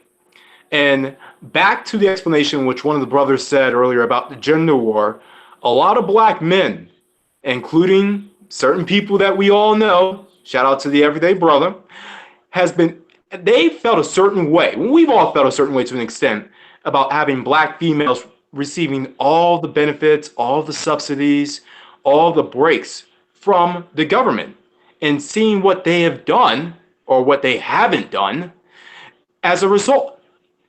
Because of that, and the combination of Donald Trump's talking about cuts, I think a lot of black men, or at least a handful of black men, are starting to wake up and say, hey, look, if we aren't getting crap, then neither are you. Now, some people will argue the reasons why they support Donald Trump and the cuts and all this other kind of stuff. Look, we can argue the reasons, we can argue the high school prom theories, but the point of the matter is, no other president, at least in the recent memory, has at least promised to go after the welfare state as Donald Trump has. Granted, I'll be honest, he has not done it, at least according to what I've seen, at least not effectively. or at least not as harshly as we expect. So I'm still holding my breath on that, honestly. As I said, I'm very neutral when it comes to Trump. I hope he doesn't, but who knows? The second reason, and this is the other reason why black men are supporting Donald Trump, and despite the fact that we can complain about white supremacy and us getting shot down by cops and all this other kind of stuff, and the white lash and the Charleston protests, overall, the rhetoric towards black men, at least negative rhetoric, has been somewhat calm. It has been somewhat silenced to the point that black men are no longer at the forefront and center of what's wrong with the United States of America. A lot of the focus has been on illegals, followed by Middle Easterners. And to an extent, the feminists are getting it now too. The SJWs, the liberals, all those people who were benefiting under Obama, they're getting cooked under Trump. But one group of people who Trump has been mostly neutral towards, if not somewhat positive, has been black men. Yeah, let me do this real quick. Nagona, I sent you a link. Let me do this real quick because we have, like I said, the chat is moving so fast. And like the support from the brothers is, you know what? I like to say this real quick. I'm glad to see like people are actually taking black male issues, you know, what black men think, and, you know, to a certain level of importance, you know. And this podcast is maintained. Even the one yesterday maintained. A lot of people from the brothers from Britain came over here. Press 1 if you heard the black brothers from Britain. They came over and took over the manosphere real quick. And tonight, you know, it's just important to see like all these brothers who have something to say, and people are just taking notice to it. So let me go ahead and shout out some of the brothers that have donated. Killer Jeffo, $2. Most black conservatives don't know anything about politics. My brother Rusty Balls did a show with him last week. Men are more conservative than women and races in general. $5. Saint Megahertz. Releasing people from jail doesn't fix the actual issue. Prison, justice, and police enforcement need to be changed. I'm not falling for it. My brother James, AK All Four Pockets Full. Big bro, much respect. Rashawn Williams, shout out to all the brothers on the panel. Thank you, brother, for your donation. Salome Baptist, €5. K-Love, great show, fam. Thank you so much. Dan, the mentor, thank you so much, brother. Y'all definitely gonna feel the burn if you vote Bernie in office. This is why black people are doing horrible in all liberal cities like Detroit, Chicago, LA, and fleeing the conservative states like Texas. Eric Robinson, one for the world. I'll show you. The guy with the MAGA hat is right. Facts. He will set you free. Again, brother Dan Dementor, I'm 24. Realize my generation is fucked because exclusivism is racist, a bad bunch of soft liberals. We need tough politicians. Kaz Mood _JA, $10. Thank you so much. Asians taking over Cali. Hispanics run 5 states out the West. Blacks been here since the beginning, but don't have one state of their own. Why, black man? Please explain. What's our solutions? We can't bitch forever.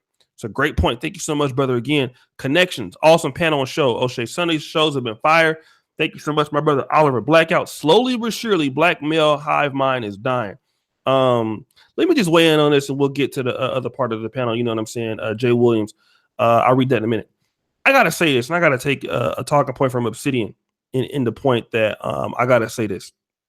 Black men and black women, what they want are totally two different things.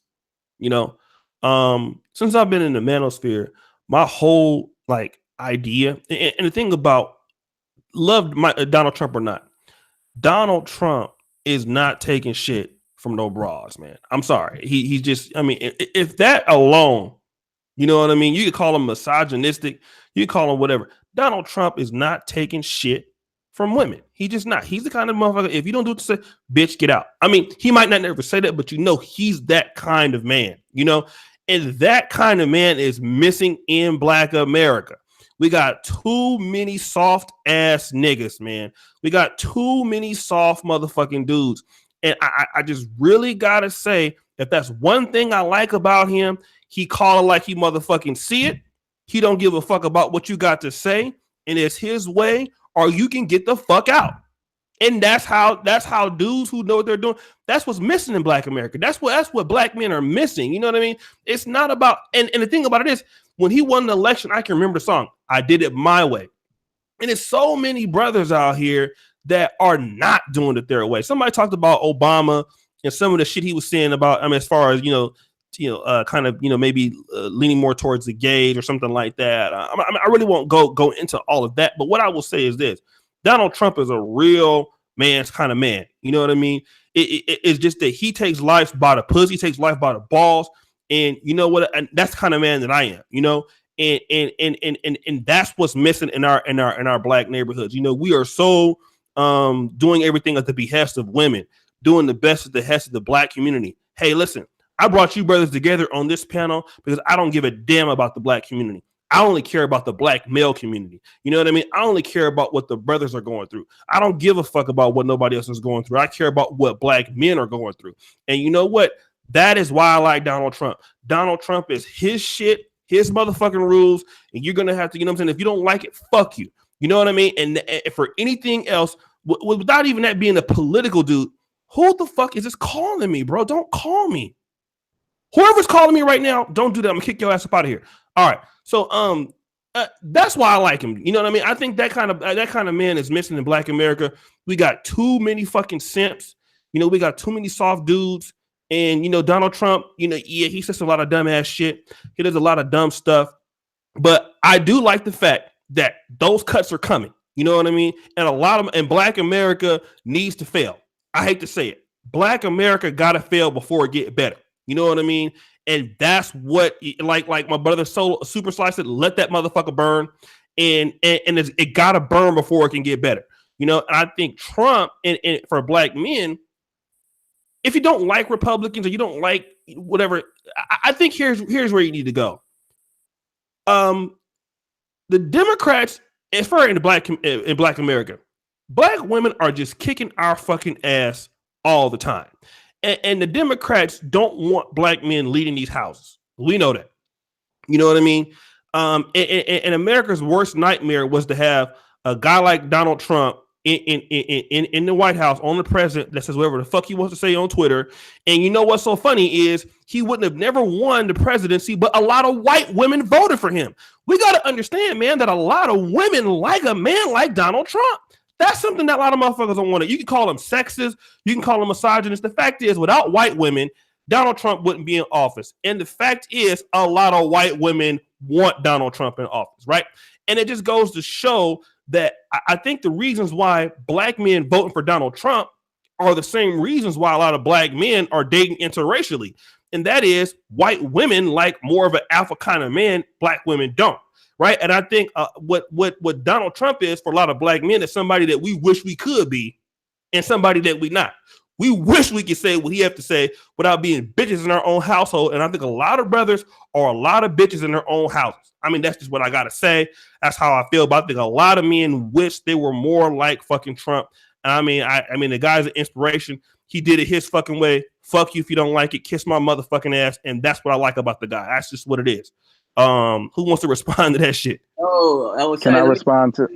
And then go ahead. Go let Super get you. Go ahead. Real quick, and I'm gonna step down so I could, so somebody else could say something. But I'm just gonna put it out there, like black men have voted for Trump either because they paying attention to politics, or you got guys that's apolitical, but they are frustrated with the whole black women thing or the whole self-entitlement culture that we got going on.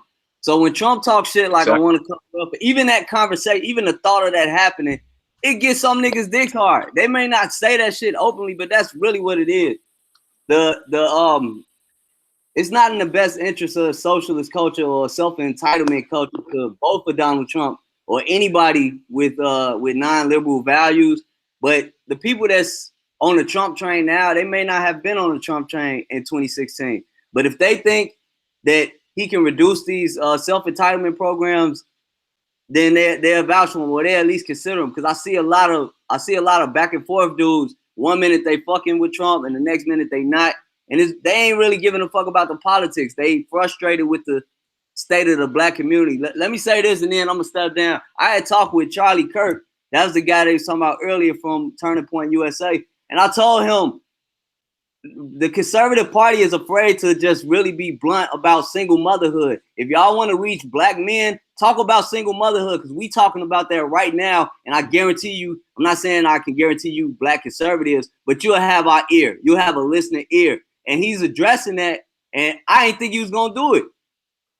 I mean, bro, tell anybody, correct me if I'm wrong, but if Trump or anybody else was to address single motherhood in the black community and use that as a conservative talking point to say, look, this is what we want to do because we understand that the destabilization of the black family is a serious issue. Like, bro, they would get everybody on a platform if that was the case. But man, conservatives got they too scary. Yeah, it's gynocentrism, bro, on some red pill shit. Like, that's really what it is. Let me know what y'all think, man. Let me just say this real quick before we go to the next person. I think what the problem is with like a lot of black Republicans is that they got black people who are representing like the conservative party who can't like, okay, like let's say for example, like, you know, like Ikey, and it's no offense to him, right? But you know, Ikey guys like myself, like we support Trump, but we a little bit more like niggified, all right? And I think like guys more like me and him could reach more core black America than let's say some of the other guys who are like really kind of like they kind of look like pick me Republicans, like black conservatives. They ain't gonna just say it like it is. They ain't gonna say that. Yeah. So and those guys, but see, like a motherfucker like me, like, look, you bitches need to get your shit together. You know what I'm saying? Or you like it like for somebody like that really feel like you really can feel it. The message can push, but you know you really can't do that with certain kind of folks though. Like, and I feel you, bro. But anything else you wanted to add on that, Marcus?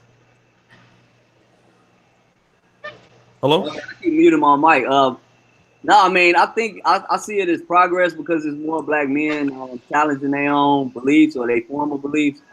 But hey, no, hold on a second. Pharaoh, mute your mic, bro. Mute your mic because it's loud in the back. Go ahead, Marcus. But that I think that's what really interests a lot of black men specifically. That was to answer your question you asked earlier about why we think black men are considering leaving the Democratic plantation or voting for somebody like Trump.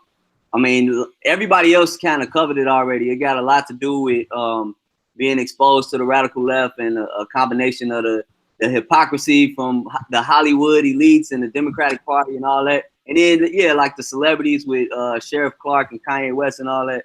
But if you really want to get like the hood, I don't have no better way to say it. If you really want to get like black men, generally speaking, you got to talk about some issues that we dealing with: justice reform, child support, family court issues, like basically the prison industrial complex. Talk about justice reform and social issues in terms of what's been done to destabilize the black family or the American family, and they could win more ears like that. But I don't think that's something that they want to do.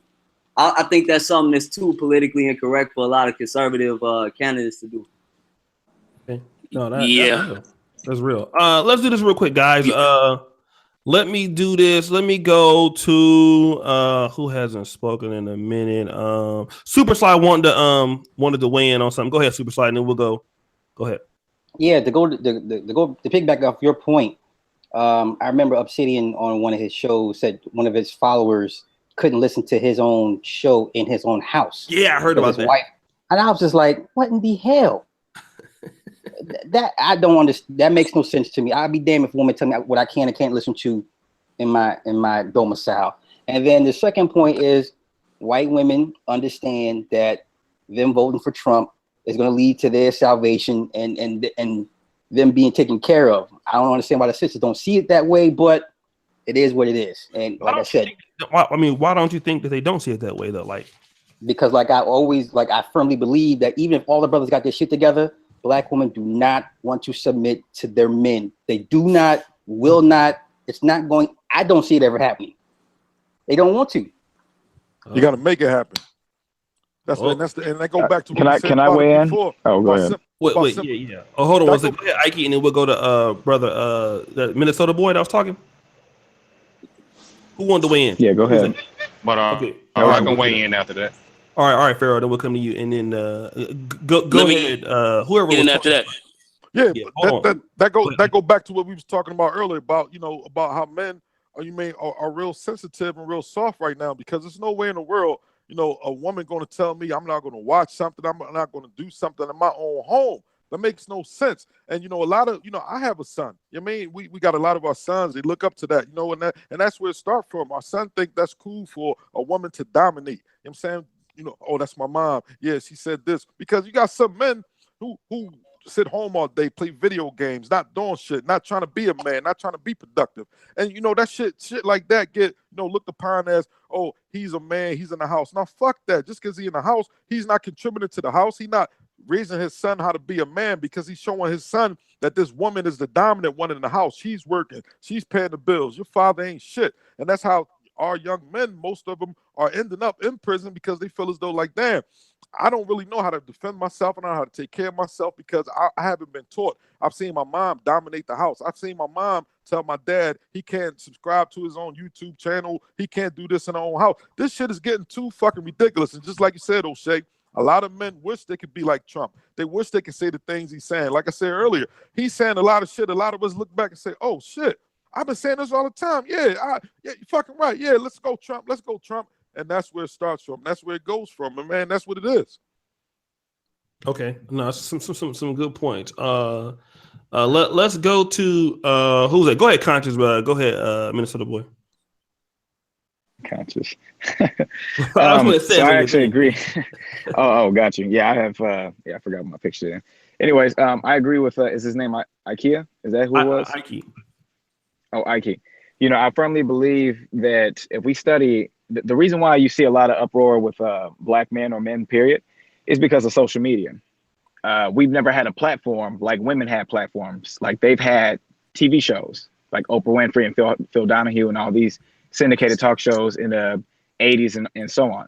So they could get together and they can have a loud voice, and many Americans heard them. Now you're starting to see black men get on social media and they build their platforms, and other men who have thought of similar ideas, they're like, wow, I actually agree with this person. I thought I was the only person that thought this, but there's other people like me. And so, when it comes to kids, I do have a Discord server, and most of my fans come in there. They'll say the same thing, that I agree with everything you're saying. However, I can't say anything because, my mom and people in the house, and for the most part, I asked them the behavior of the women versus the men. They'll say that, well, my sister, she's violent. We fight all the time. I don't like starting fights. I don't like arguing with her, but she tries to bully me. Or my mom is, pretty much she's the dominant figure of the house. My father's not around, or he doesn't really say anything. I think if there were more men, they were able to speak out, I think the majority of black men would stand together. However, I really do agree with, I got to look his name up, Heavily. Heavily said that if black men all stood together, black women wouldn't follow them. I agree. They wouldn't. Because you have to understand there's female psychology and male psychology. We're totally different. You see a lot of simps because they're being taught by their mothers to be emotional, not disciplined by their fathers. Women's natural behavior is to be they have a lot more estrogen. So you're going to see more of an emotional base versus logical. As far as white women voting for Donald Trump or agreeing with Donald Trump, they're going to be taken care of. And I think women just stick together regardless. So if you see black women defending feminism, it's because it's womanhood. I honestly don't believe feminism was started because of angry females. I believe I think that's just femininity. I think women have always been feminists. However, men have had a dominance in the society. So I've been trying to figure out where have we went wrong with allowing women to a position in higher power, because they're not supposed to lead. If you ever been in a relationship, for example, if you've ever been in a relationship, go ahead.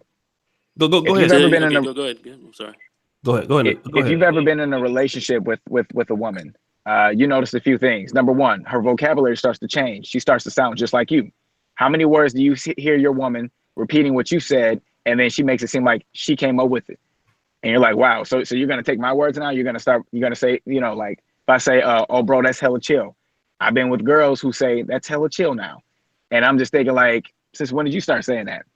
They learn from us. They don't really learn from other women. They're typically, when they're in groups and hordes of other women, their nature is kind of like destructive.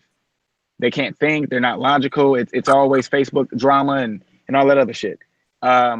Same thing when it comes to Black women. I firmly believe Black women want. This is what I believe.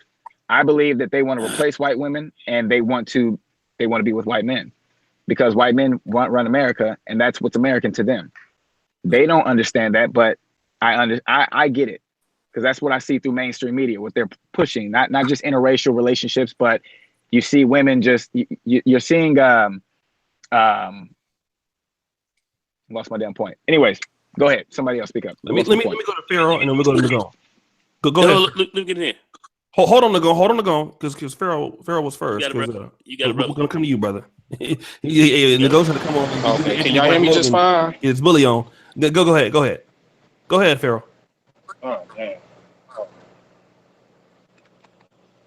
You there? He dropped off. All right, he's gonna come back. Go ahead, Nagon. Yeah, okay. The real deal here, very simply, is listen. The reason why Black women are going along and have gone against Trump is because the Democratic Party has been catering to Black women, and they've gotten a lot of goodies from the Democratic Party. That's what they've gotten. So a lot of Black women have gotten a lot of goodies from the Democratic Party, and they've kind of kept it going. Black men haven't gotten a whole lot from what we've seen, but Black women have. So the Democrats cater to them. That's what's been going on with that. Why should they give up a good thing, being that they've gotten a lot of benefits from it? All right. Black men are starting to break ranks because we're starting to see, number one, a lot of the unemployment figures starting to go down for Black men, starting to go down. We see that. And Trump's been on the bandwagon more or less trying to really claim that, saying, hey, listen, unemployment rate going down with Black men, and we're starting to see that, and this happened on my watch. Yes, it started to go down under Obama's watch, but yes, we're starting to see that go down certainly under Trump's watch as well. So therefore, brothers are seeing that. All right. Our interests with respect to Black women interests, even though we can say they're the same, Black women are being pushed a little bit more. Certainly in the Me Too movement and these kind of things are showing you that. All right. And they're trying to kind of cut men back, especially, Black men especially, and kind of, put a lot more Black women in politics and so forth like that. And what are they doing? They're doing that through the Democratic Party. Black men are starting to see some of this, and they're feeling it. So we're starting to a lot of Black men are starting to back away from that, and they're looking at Trump as that option. It just is what it is. There's a lot of politics, of course, as we see it, and that's kind of what's going on. We can talk about all these different issues, but Black men are looking at things always a bit more pragmatically, and Black women are voting what their interests have been, and the Democratic Party has really catered more to Black women's interest in a lot of respects, even from the standpoint of mass incarceration. It was Black women were getting incarcerated as well, but Black men got incarcerated a lot more. So everything that comes down hits us a lot harder, and that's kind of what we're looking at. So I think that's some of the phenomenon that's happening at this stage, and some Black men are tying on to it. And if the unemployment figures and let's say the economy continues to somewhat improve, a lot more Black men, in particular, are going to hitch their trailers to Trump. That was an excellent breakdown. I totally agree. Thank you for that assessment. I definitely can't disagree with that. Let's go to Brother Pharaoh. My bad, man. I had a phone call, man. It kind of fucked with my volume. Can y'all hear me now? All them women you got, player. Huh? All them women you got, player. Yeah, and it actually was a female, but are we talking about the differentiate from the Black man and the white man, Black man and the Black woman? So many Black men. Why are we seeing Black men vote more for Trump or becoming more Trump supporters? Well, man, it's kind of simple, man. I mean, pretty much for the past 60 years, the Black man has been the permanent underclass. You have to understand, pretty much, you know, especially when you talk about the sisters. Sisters, when it comes to the workplace, they are considered a double minority. Yes. So they will look at them, the corporation will look at them, well, if she's a double minority, we can pay her half as if we would have paid the white woman and the white man. So say if a job was like, they had a job that was paying $70,000 that it was actually worth, they can hire a black woman and have her work that same job for at least about what 35, 40 grand and save them about 30,000. But to the black woman, that for her, that make it seem like she's getting, she getting top dollar. But if you look at it from a perspective, you be like, nah, man, they hire you for cheap. You pretty much is like a Mexican to the fucking corporation, man. And BGS Ilmore, he did a series called The Myth of White Womanhood. That's what we are sisters. They have an issue with. They try to chase Miss Ann. That's why you see the weave. You see them trying to bleach their skin. They try to, I wouldn't say talk like them or act like them, but everything that they're doing is chasing the white woman as if the white woman is God to them.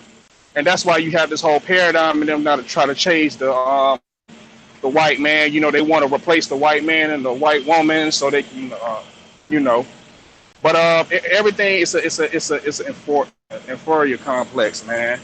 And for 60 years, like I said, brother been under the permanent underclass, and it's time for a change. Because if you look at it, man has been feminized since after civil rights. You grew up with single parent household. Your mother was a fight, walking around, sitting over here catching dicks after dicks. Child is looking like, is this normal and shit? And when a child sees that, and I tell people this, man, if you don't have no backbone when it comes to women, I know where it comes from because they haven't conquered, and they haven't conquered their mother. They haven't confronted their mother. That's where it started. And men have to start from there, man. You have to conquer your mother because that's where you get in, you shouldn't talk back or you should let the woman do this, happy wife, happy life type shit. That's where it comes from. You have to conquer your mother, man. No, I agree. Listen, guys, I wish I could make this shit longer, right? But nigga, it's 2:52 in the morning. I gotta be up and I can't fall asleep in neurology again. All right. So we'll do it for 8 minutes. I just want to say this. The demand for the content on this channel, for those of you who've been following my channel, I've always had okay type of hangouts or shows, but like the last month or two is getting like the demand is like really, since I've been opening it up, like the demand is like really, really, really, really strong for these type of shows now. Even if I did 2 shows back to back, both of them were at 500 live viewers apiece. So I wish I could do them longer and longer or do more, but unfortunately I cannot do more. But since the Gone is here, I'll listen to him, and he does a really good job on Obsidian shows, and he mentioned something about are black men addicted to black women. So I'll tell you guys what, me, I'm a content creator, so I listen to other people's stuff, and I like to get, like, if a person says something, I can build a whole entire show just off of, like, maybe if you say 3 or 4 things, I could take those 3 or 4 things and build a whole entire show off of just 3 or 4 things, right? And so that's why I like listening to different guys. So I'll tell you what, tomorrow we'll be back, same time, same place. I'll do Are Black Men Addicted to Black Women? So we'll do that. Nagone, definitely, I want you to be here also if you can make it. And yeah, I will. I'll make it. Yeah, and listen, I know guys been telling me to do these shows like an 8-hour long. I can't get to everybody, man. Like, I cannot do these motherfuckers for 8 hours straight. Like, BG, I can't do it, nigga. You niggas not gonna kill me. Okay. I gave you niggas shows on Saturday. And I even got emails tonight, man. I won't call any names, but basically I had people say, yo, I will pay to get on the panel tonight. I had to tell them, listen, brother, look, I got too many niggas on here tonight that's talking. You ain't gonna be able to, you gonna pay, and I had nothing to say. So what I will try to do, since the demand is getting so strong for the content, I will try to make more but shorter shows, so that we can get everybody in. I know I have like more people who want to do, and we'll do the call-in shows. again. So I apologize. The demand is starting to get real strong for the hangouts and people to get on the panels on this particular channel. This is what I will also say. For those brothers who want to subscribe to anybody that's on the show today, you can go into the description and subscribe. Now I got a treat. Shout out to my big bro Full Circle. I got a treat for you guys. I'm vlogging with a black girl tomorrow that's in Poland that doesn't speak any English.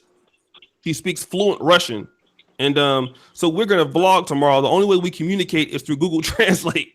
But she studied in Poland, so she speaks Polish, Ukrainian, and Russian, and she speaks terrible English.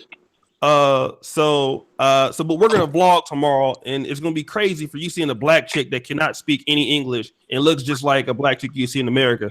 So we're gonna do that tomorrow. So I'll let everybody make their last statements, guys. Please don't be too long with it, nigga, because I gotta get the fuck up out of here. But I thank everybody for the support, man. I'm gonna definitely try to get more shows in. I got the UK podcast, I got the Sunday shows, and I got my regular shows. But tomorrow we'll be back.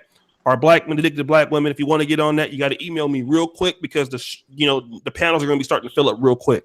So who wants to say their little last words and shit? I'll go first. I'll say this real quick. Go ahead and go. Okay, I'll say this real quick. First of all, make sure you drop the link for me tomorrow night, man. I'll be there.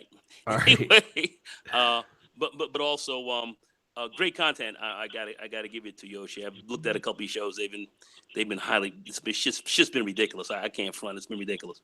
But also I'd like to say too here, as far as black men supporting Trump. Now I'm not in the tank for the guy. I'm a big Trump supporter, but I am a realist, and I am looking at kind of what is going on.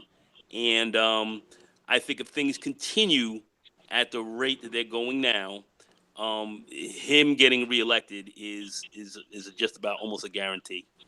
I don't know what to say about that, but that's what I think is going to happen. And we're going to have a lot more black men supporting him than certainly we even had in 2016. Okay. All right. No, and thanks for coming on, Brother Nagon. Like I said, we're going to rock your topic tomorrow. I am opening up my panel not only really to YouTubers, but guys who are like subscribers. So I've been doing a lot more work with people who are not YouTubers also. But I'm trying to get to everybody. I know a lot of people been wanting to do shows or interviews or one-on-ones. Listen, I will get to you guys if it takes me. I'm booked really all the way until like August for one-on-ones, but I'll get to you guys. Don't worry about it. And let's go here. Who wants to go next? Go ahead, Ikey. Yeah, let me go real quick so I can get out of here. But listen, O'Shea, I appreciate it. Shout out to the Uber guy for bringing me in. Shout out to all the brothers that was on tonight, man. I appreciate it, man. Once again, I just want to say I'm Ikey Raw, man. I'm from North Philadelphia, man. I'm out here. I'm not I don't have a YouTube channel, nothing like that. I do have a podcast called Raw Talk with Ikey Raw, so you can subscribe to that on the Anchor app or wherever you can listen to podcasts from. I talk a lot of shit about a whole lot of different shit. So that's what I do. I'm just a man of the people. So say whenever you need me, I'm saying if I can fit you in, I got you. It's no problem. I love to come back and get my voice and chat with you brothers, man. But we just got to keep shit moving, man. Don't worry about what the fuck other people think, man. We all got our own opinions. Of course, we're going to disagree, but let's not tear each other down. We ain't got to call each other stupid, dumb motherfuckers and all that. We ain't got to get into all that. Let's come to the table, see how can we make this shit better for the men, because it's all about us, man. Black men, we got to stick the fuck together, and that's what it's about at the end of the day, man. So Trump 2020, man. Yeah. Shout out. Did you go to Dobbins Tech in North Philly? I went to Martin Luther King, class of 95. I went to Howard University for a few years. One of my best friends went to Dobbins in North Philly. Yeah, shout out to Dobbins. I know Dobbins on 22nd and Lehigh down North Philly. Yeah, shout out to Dobbins. And let's go with a Minnesota boy, man. Let everybody know you actually the biggest channel on here. Player, let me borrow some subscribers from you. My channel's dead. I barely do YouTube anyway. But hey, man, I appreciate you for having me on. Sorry I couldn't really speak as much. I've been tired all day and I've been running around. But I think this is my honest opinion. If you guys really want my opinion at all, I think the issue is black people are not. We need more individuals. We, regardless of the communities, we really need more individuals. Somebody said something about we need to go at our mothers. I strongly agree with that statement. And if you have to invest in yourself. There's a lot of poor minds in America, especially when it comes to black people. We always fight and argue and shit and tear each other down. It's kind of annoying. what I've studied and what I've learned is that when you actually invest and you study what the white man does, you pretty much do what he does. You yourself, you like I said, none of this shit actually matters. None of it matters. You have more power when you study and focus on investing versus trying to build a community and stuff. Because like I said, you can't do nothing with poor people. You only can do something with yourself and bring, your people with you. So that's just all I got to say. But thanks for having me on. Hey man, anytime you want to come back on, man, if you want to do a one-on, anytime, man, let me know. I'll definitely, I've been watching your channel. You got some pretty interesting videos. One of my favorite videos on YouTube is when you're talking about the chick that I think like she was asking you about homework or something, and then she was like trying to play you or something like that. I was like one of my favorite videos on YouTube I watched. So I've been watching you for a minute, man. Well, thanks, man. I appreciate you. Absolutely. And I'm gonna subscribe to the channel. We'll somehow get in connection or something like that. I think I got somebody's email. Email me. Yeah. I can email you because Solo TV 84 is our mutual. So we both know each other through him. Got you. Well, thank you, man. Thanks for having me on. Yeah, you welcome. I love your content. You tell it just like it is, man. So you like my boy Super Slide the Shark. You know what I mean? He's the headhunter on. He couldn't get loose today, man. But he'll be on you niggas' ass tomorrow if he come through. And he's just here, like he's just here to hunt heads, bro. Like that's all he does. You know what I mean? He's a shark, man. Yeah, I just try to come in here and I just respect people's podcasts. I don't. When it comes to other people talking, I try my best not to pretend I'm a one-man army. So I'm here for listening and taking notes. But thanks, guys. I appreciate y'all. Y'all have a good night, though. You too, bro. Thanks so much. Go ahead, Super Slide, man. Go ahead and let them know, man. You know where they can find you at. Yeah, Super Slide 75. The YouTube channel is the main channel, or the backup one is a Heavily Flawed Individual. Now, I'm just happy to be here, brother. I support you. I think this will probably take you in a direction you probably weren't prepared for. I know you with your medical school and everything, but don't be surprised if this goes where you didn't think it would go. I mean, seriously, Bro, I'm gonna tell you, like, I'm tired of niggas. So I'm tired of niggas, man. I don't give a damn where this take me. I'm tired of y'all. I'm tired of. I'm not you. I'm just saying. But I'm tired of niggas, man. I'm tired of niggas. I don't care if this shit paid me $1 million a damn day. I'm tired, y'all. I was still to be dealing with you Negroes, and I'm tired of y'all. So, like I said, I got like maybe I told y'all thought I was playing. I got one more year of this shit. And I'm done. I'm tired of y'all. For real, I'm serious because y'all niggas ain't gonna kill me. All right, so somebody gonna have to take this shit over. I'm serious. Once I finish school, I'm done. I don't know you niggas no more. Now, but I love y'all, but I'm tired of y'all. Y'all too much. Y'all do too much. All right, but you know what I'm talking about, right? You know what I'm talking about, Super Slide, dealing with these Negroes, man. I feel you. Yeah, I agree. I hear you. You can't deal with these niggas. Me niggas crazy. I'm tired of niggas, man. I'm serious. Go ahead, Marcus. Yeah. Can you hear me? Yeah. I heard you, man. Yeah, I just wanted to say thanks again for having me on, having everybody on the panel on. It was a great dialogue. It was a good turnout in the chat. If y'all haven't already, let's subscribe to everybody on the channel. Continue to support each other in these conversations. But in closing, I'm gonna just say that I did vote for Trump. At this time, I'm pleased with all his accomplishments so far. But moving forward, I say that Black men specifically shouldn't proclaim their loyalty to any of these political parties, but we should just play them all against each other in the same way they play us against each other. Yeah, and when it comes to the conservatives that want to win more Black votes, they got to hear conversations like this, and they have to care. That's the only way that they're going to really get our ears, if they really care about the issues that we bringing up. So I appreciate being on the show, and I look forward to the next one. Yeah, I that's one thing I want to say before we go to Clutch and the rest of the people. We got to start forcing the Black conversation. Even though this is new and as Black men, we're not really used to really. I mean, the guys who are on every night will be for the most part, LAR, Super Slide, brothers like that, they're used to how it works. But the Uber guy, Ikey, we got to start forcing Black male issues, and we got to start forcing the conversation to make other people start listening to what the fuck we got to say. And that is something that I'm a die trying to do, even if I'm a part of this or not. Long term, the Black male voices are going to be heard if I got anything to do about it.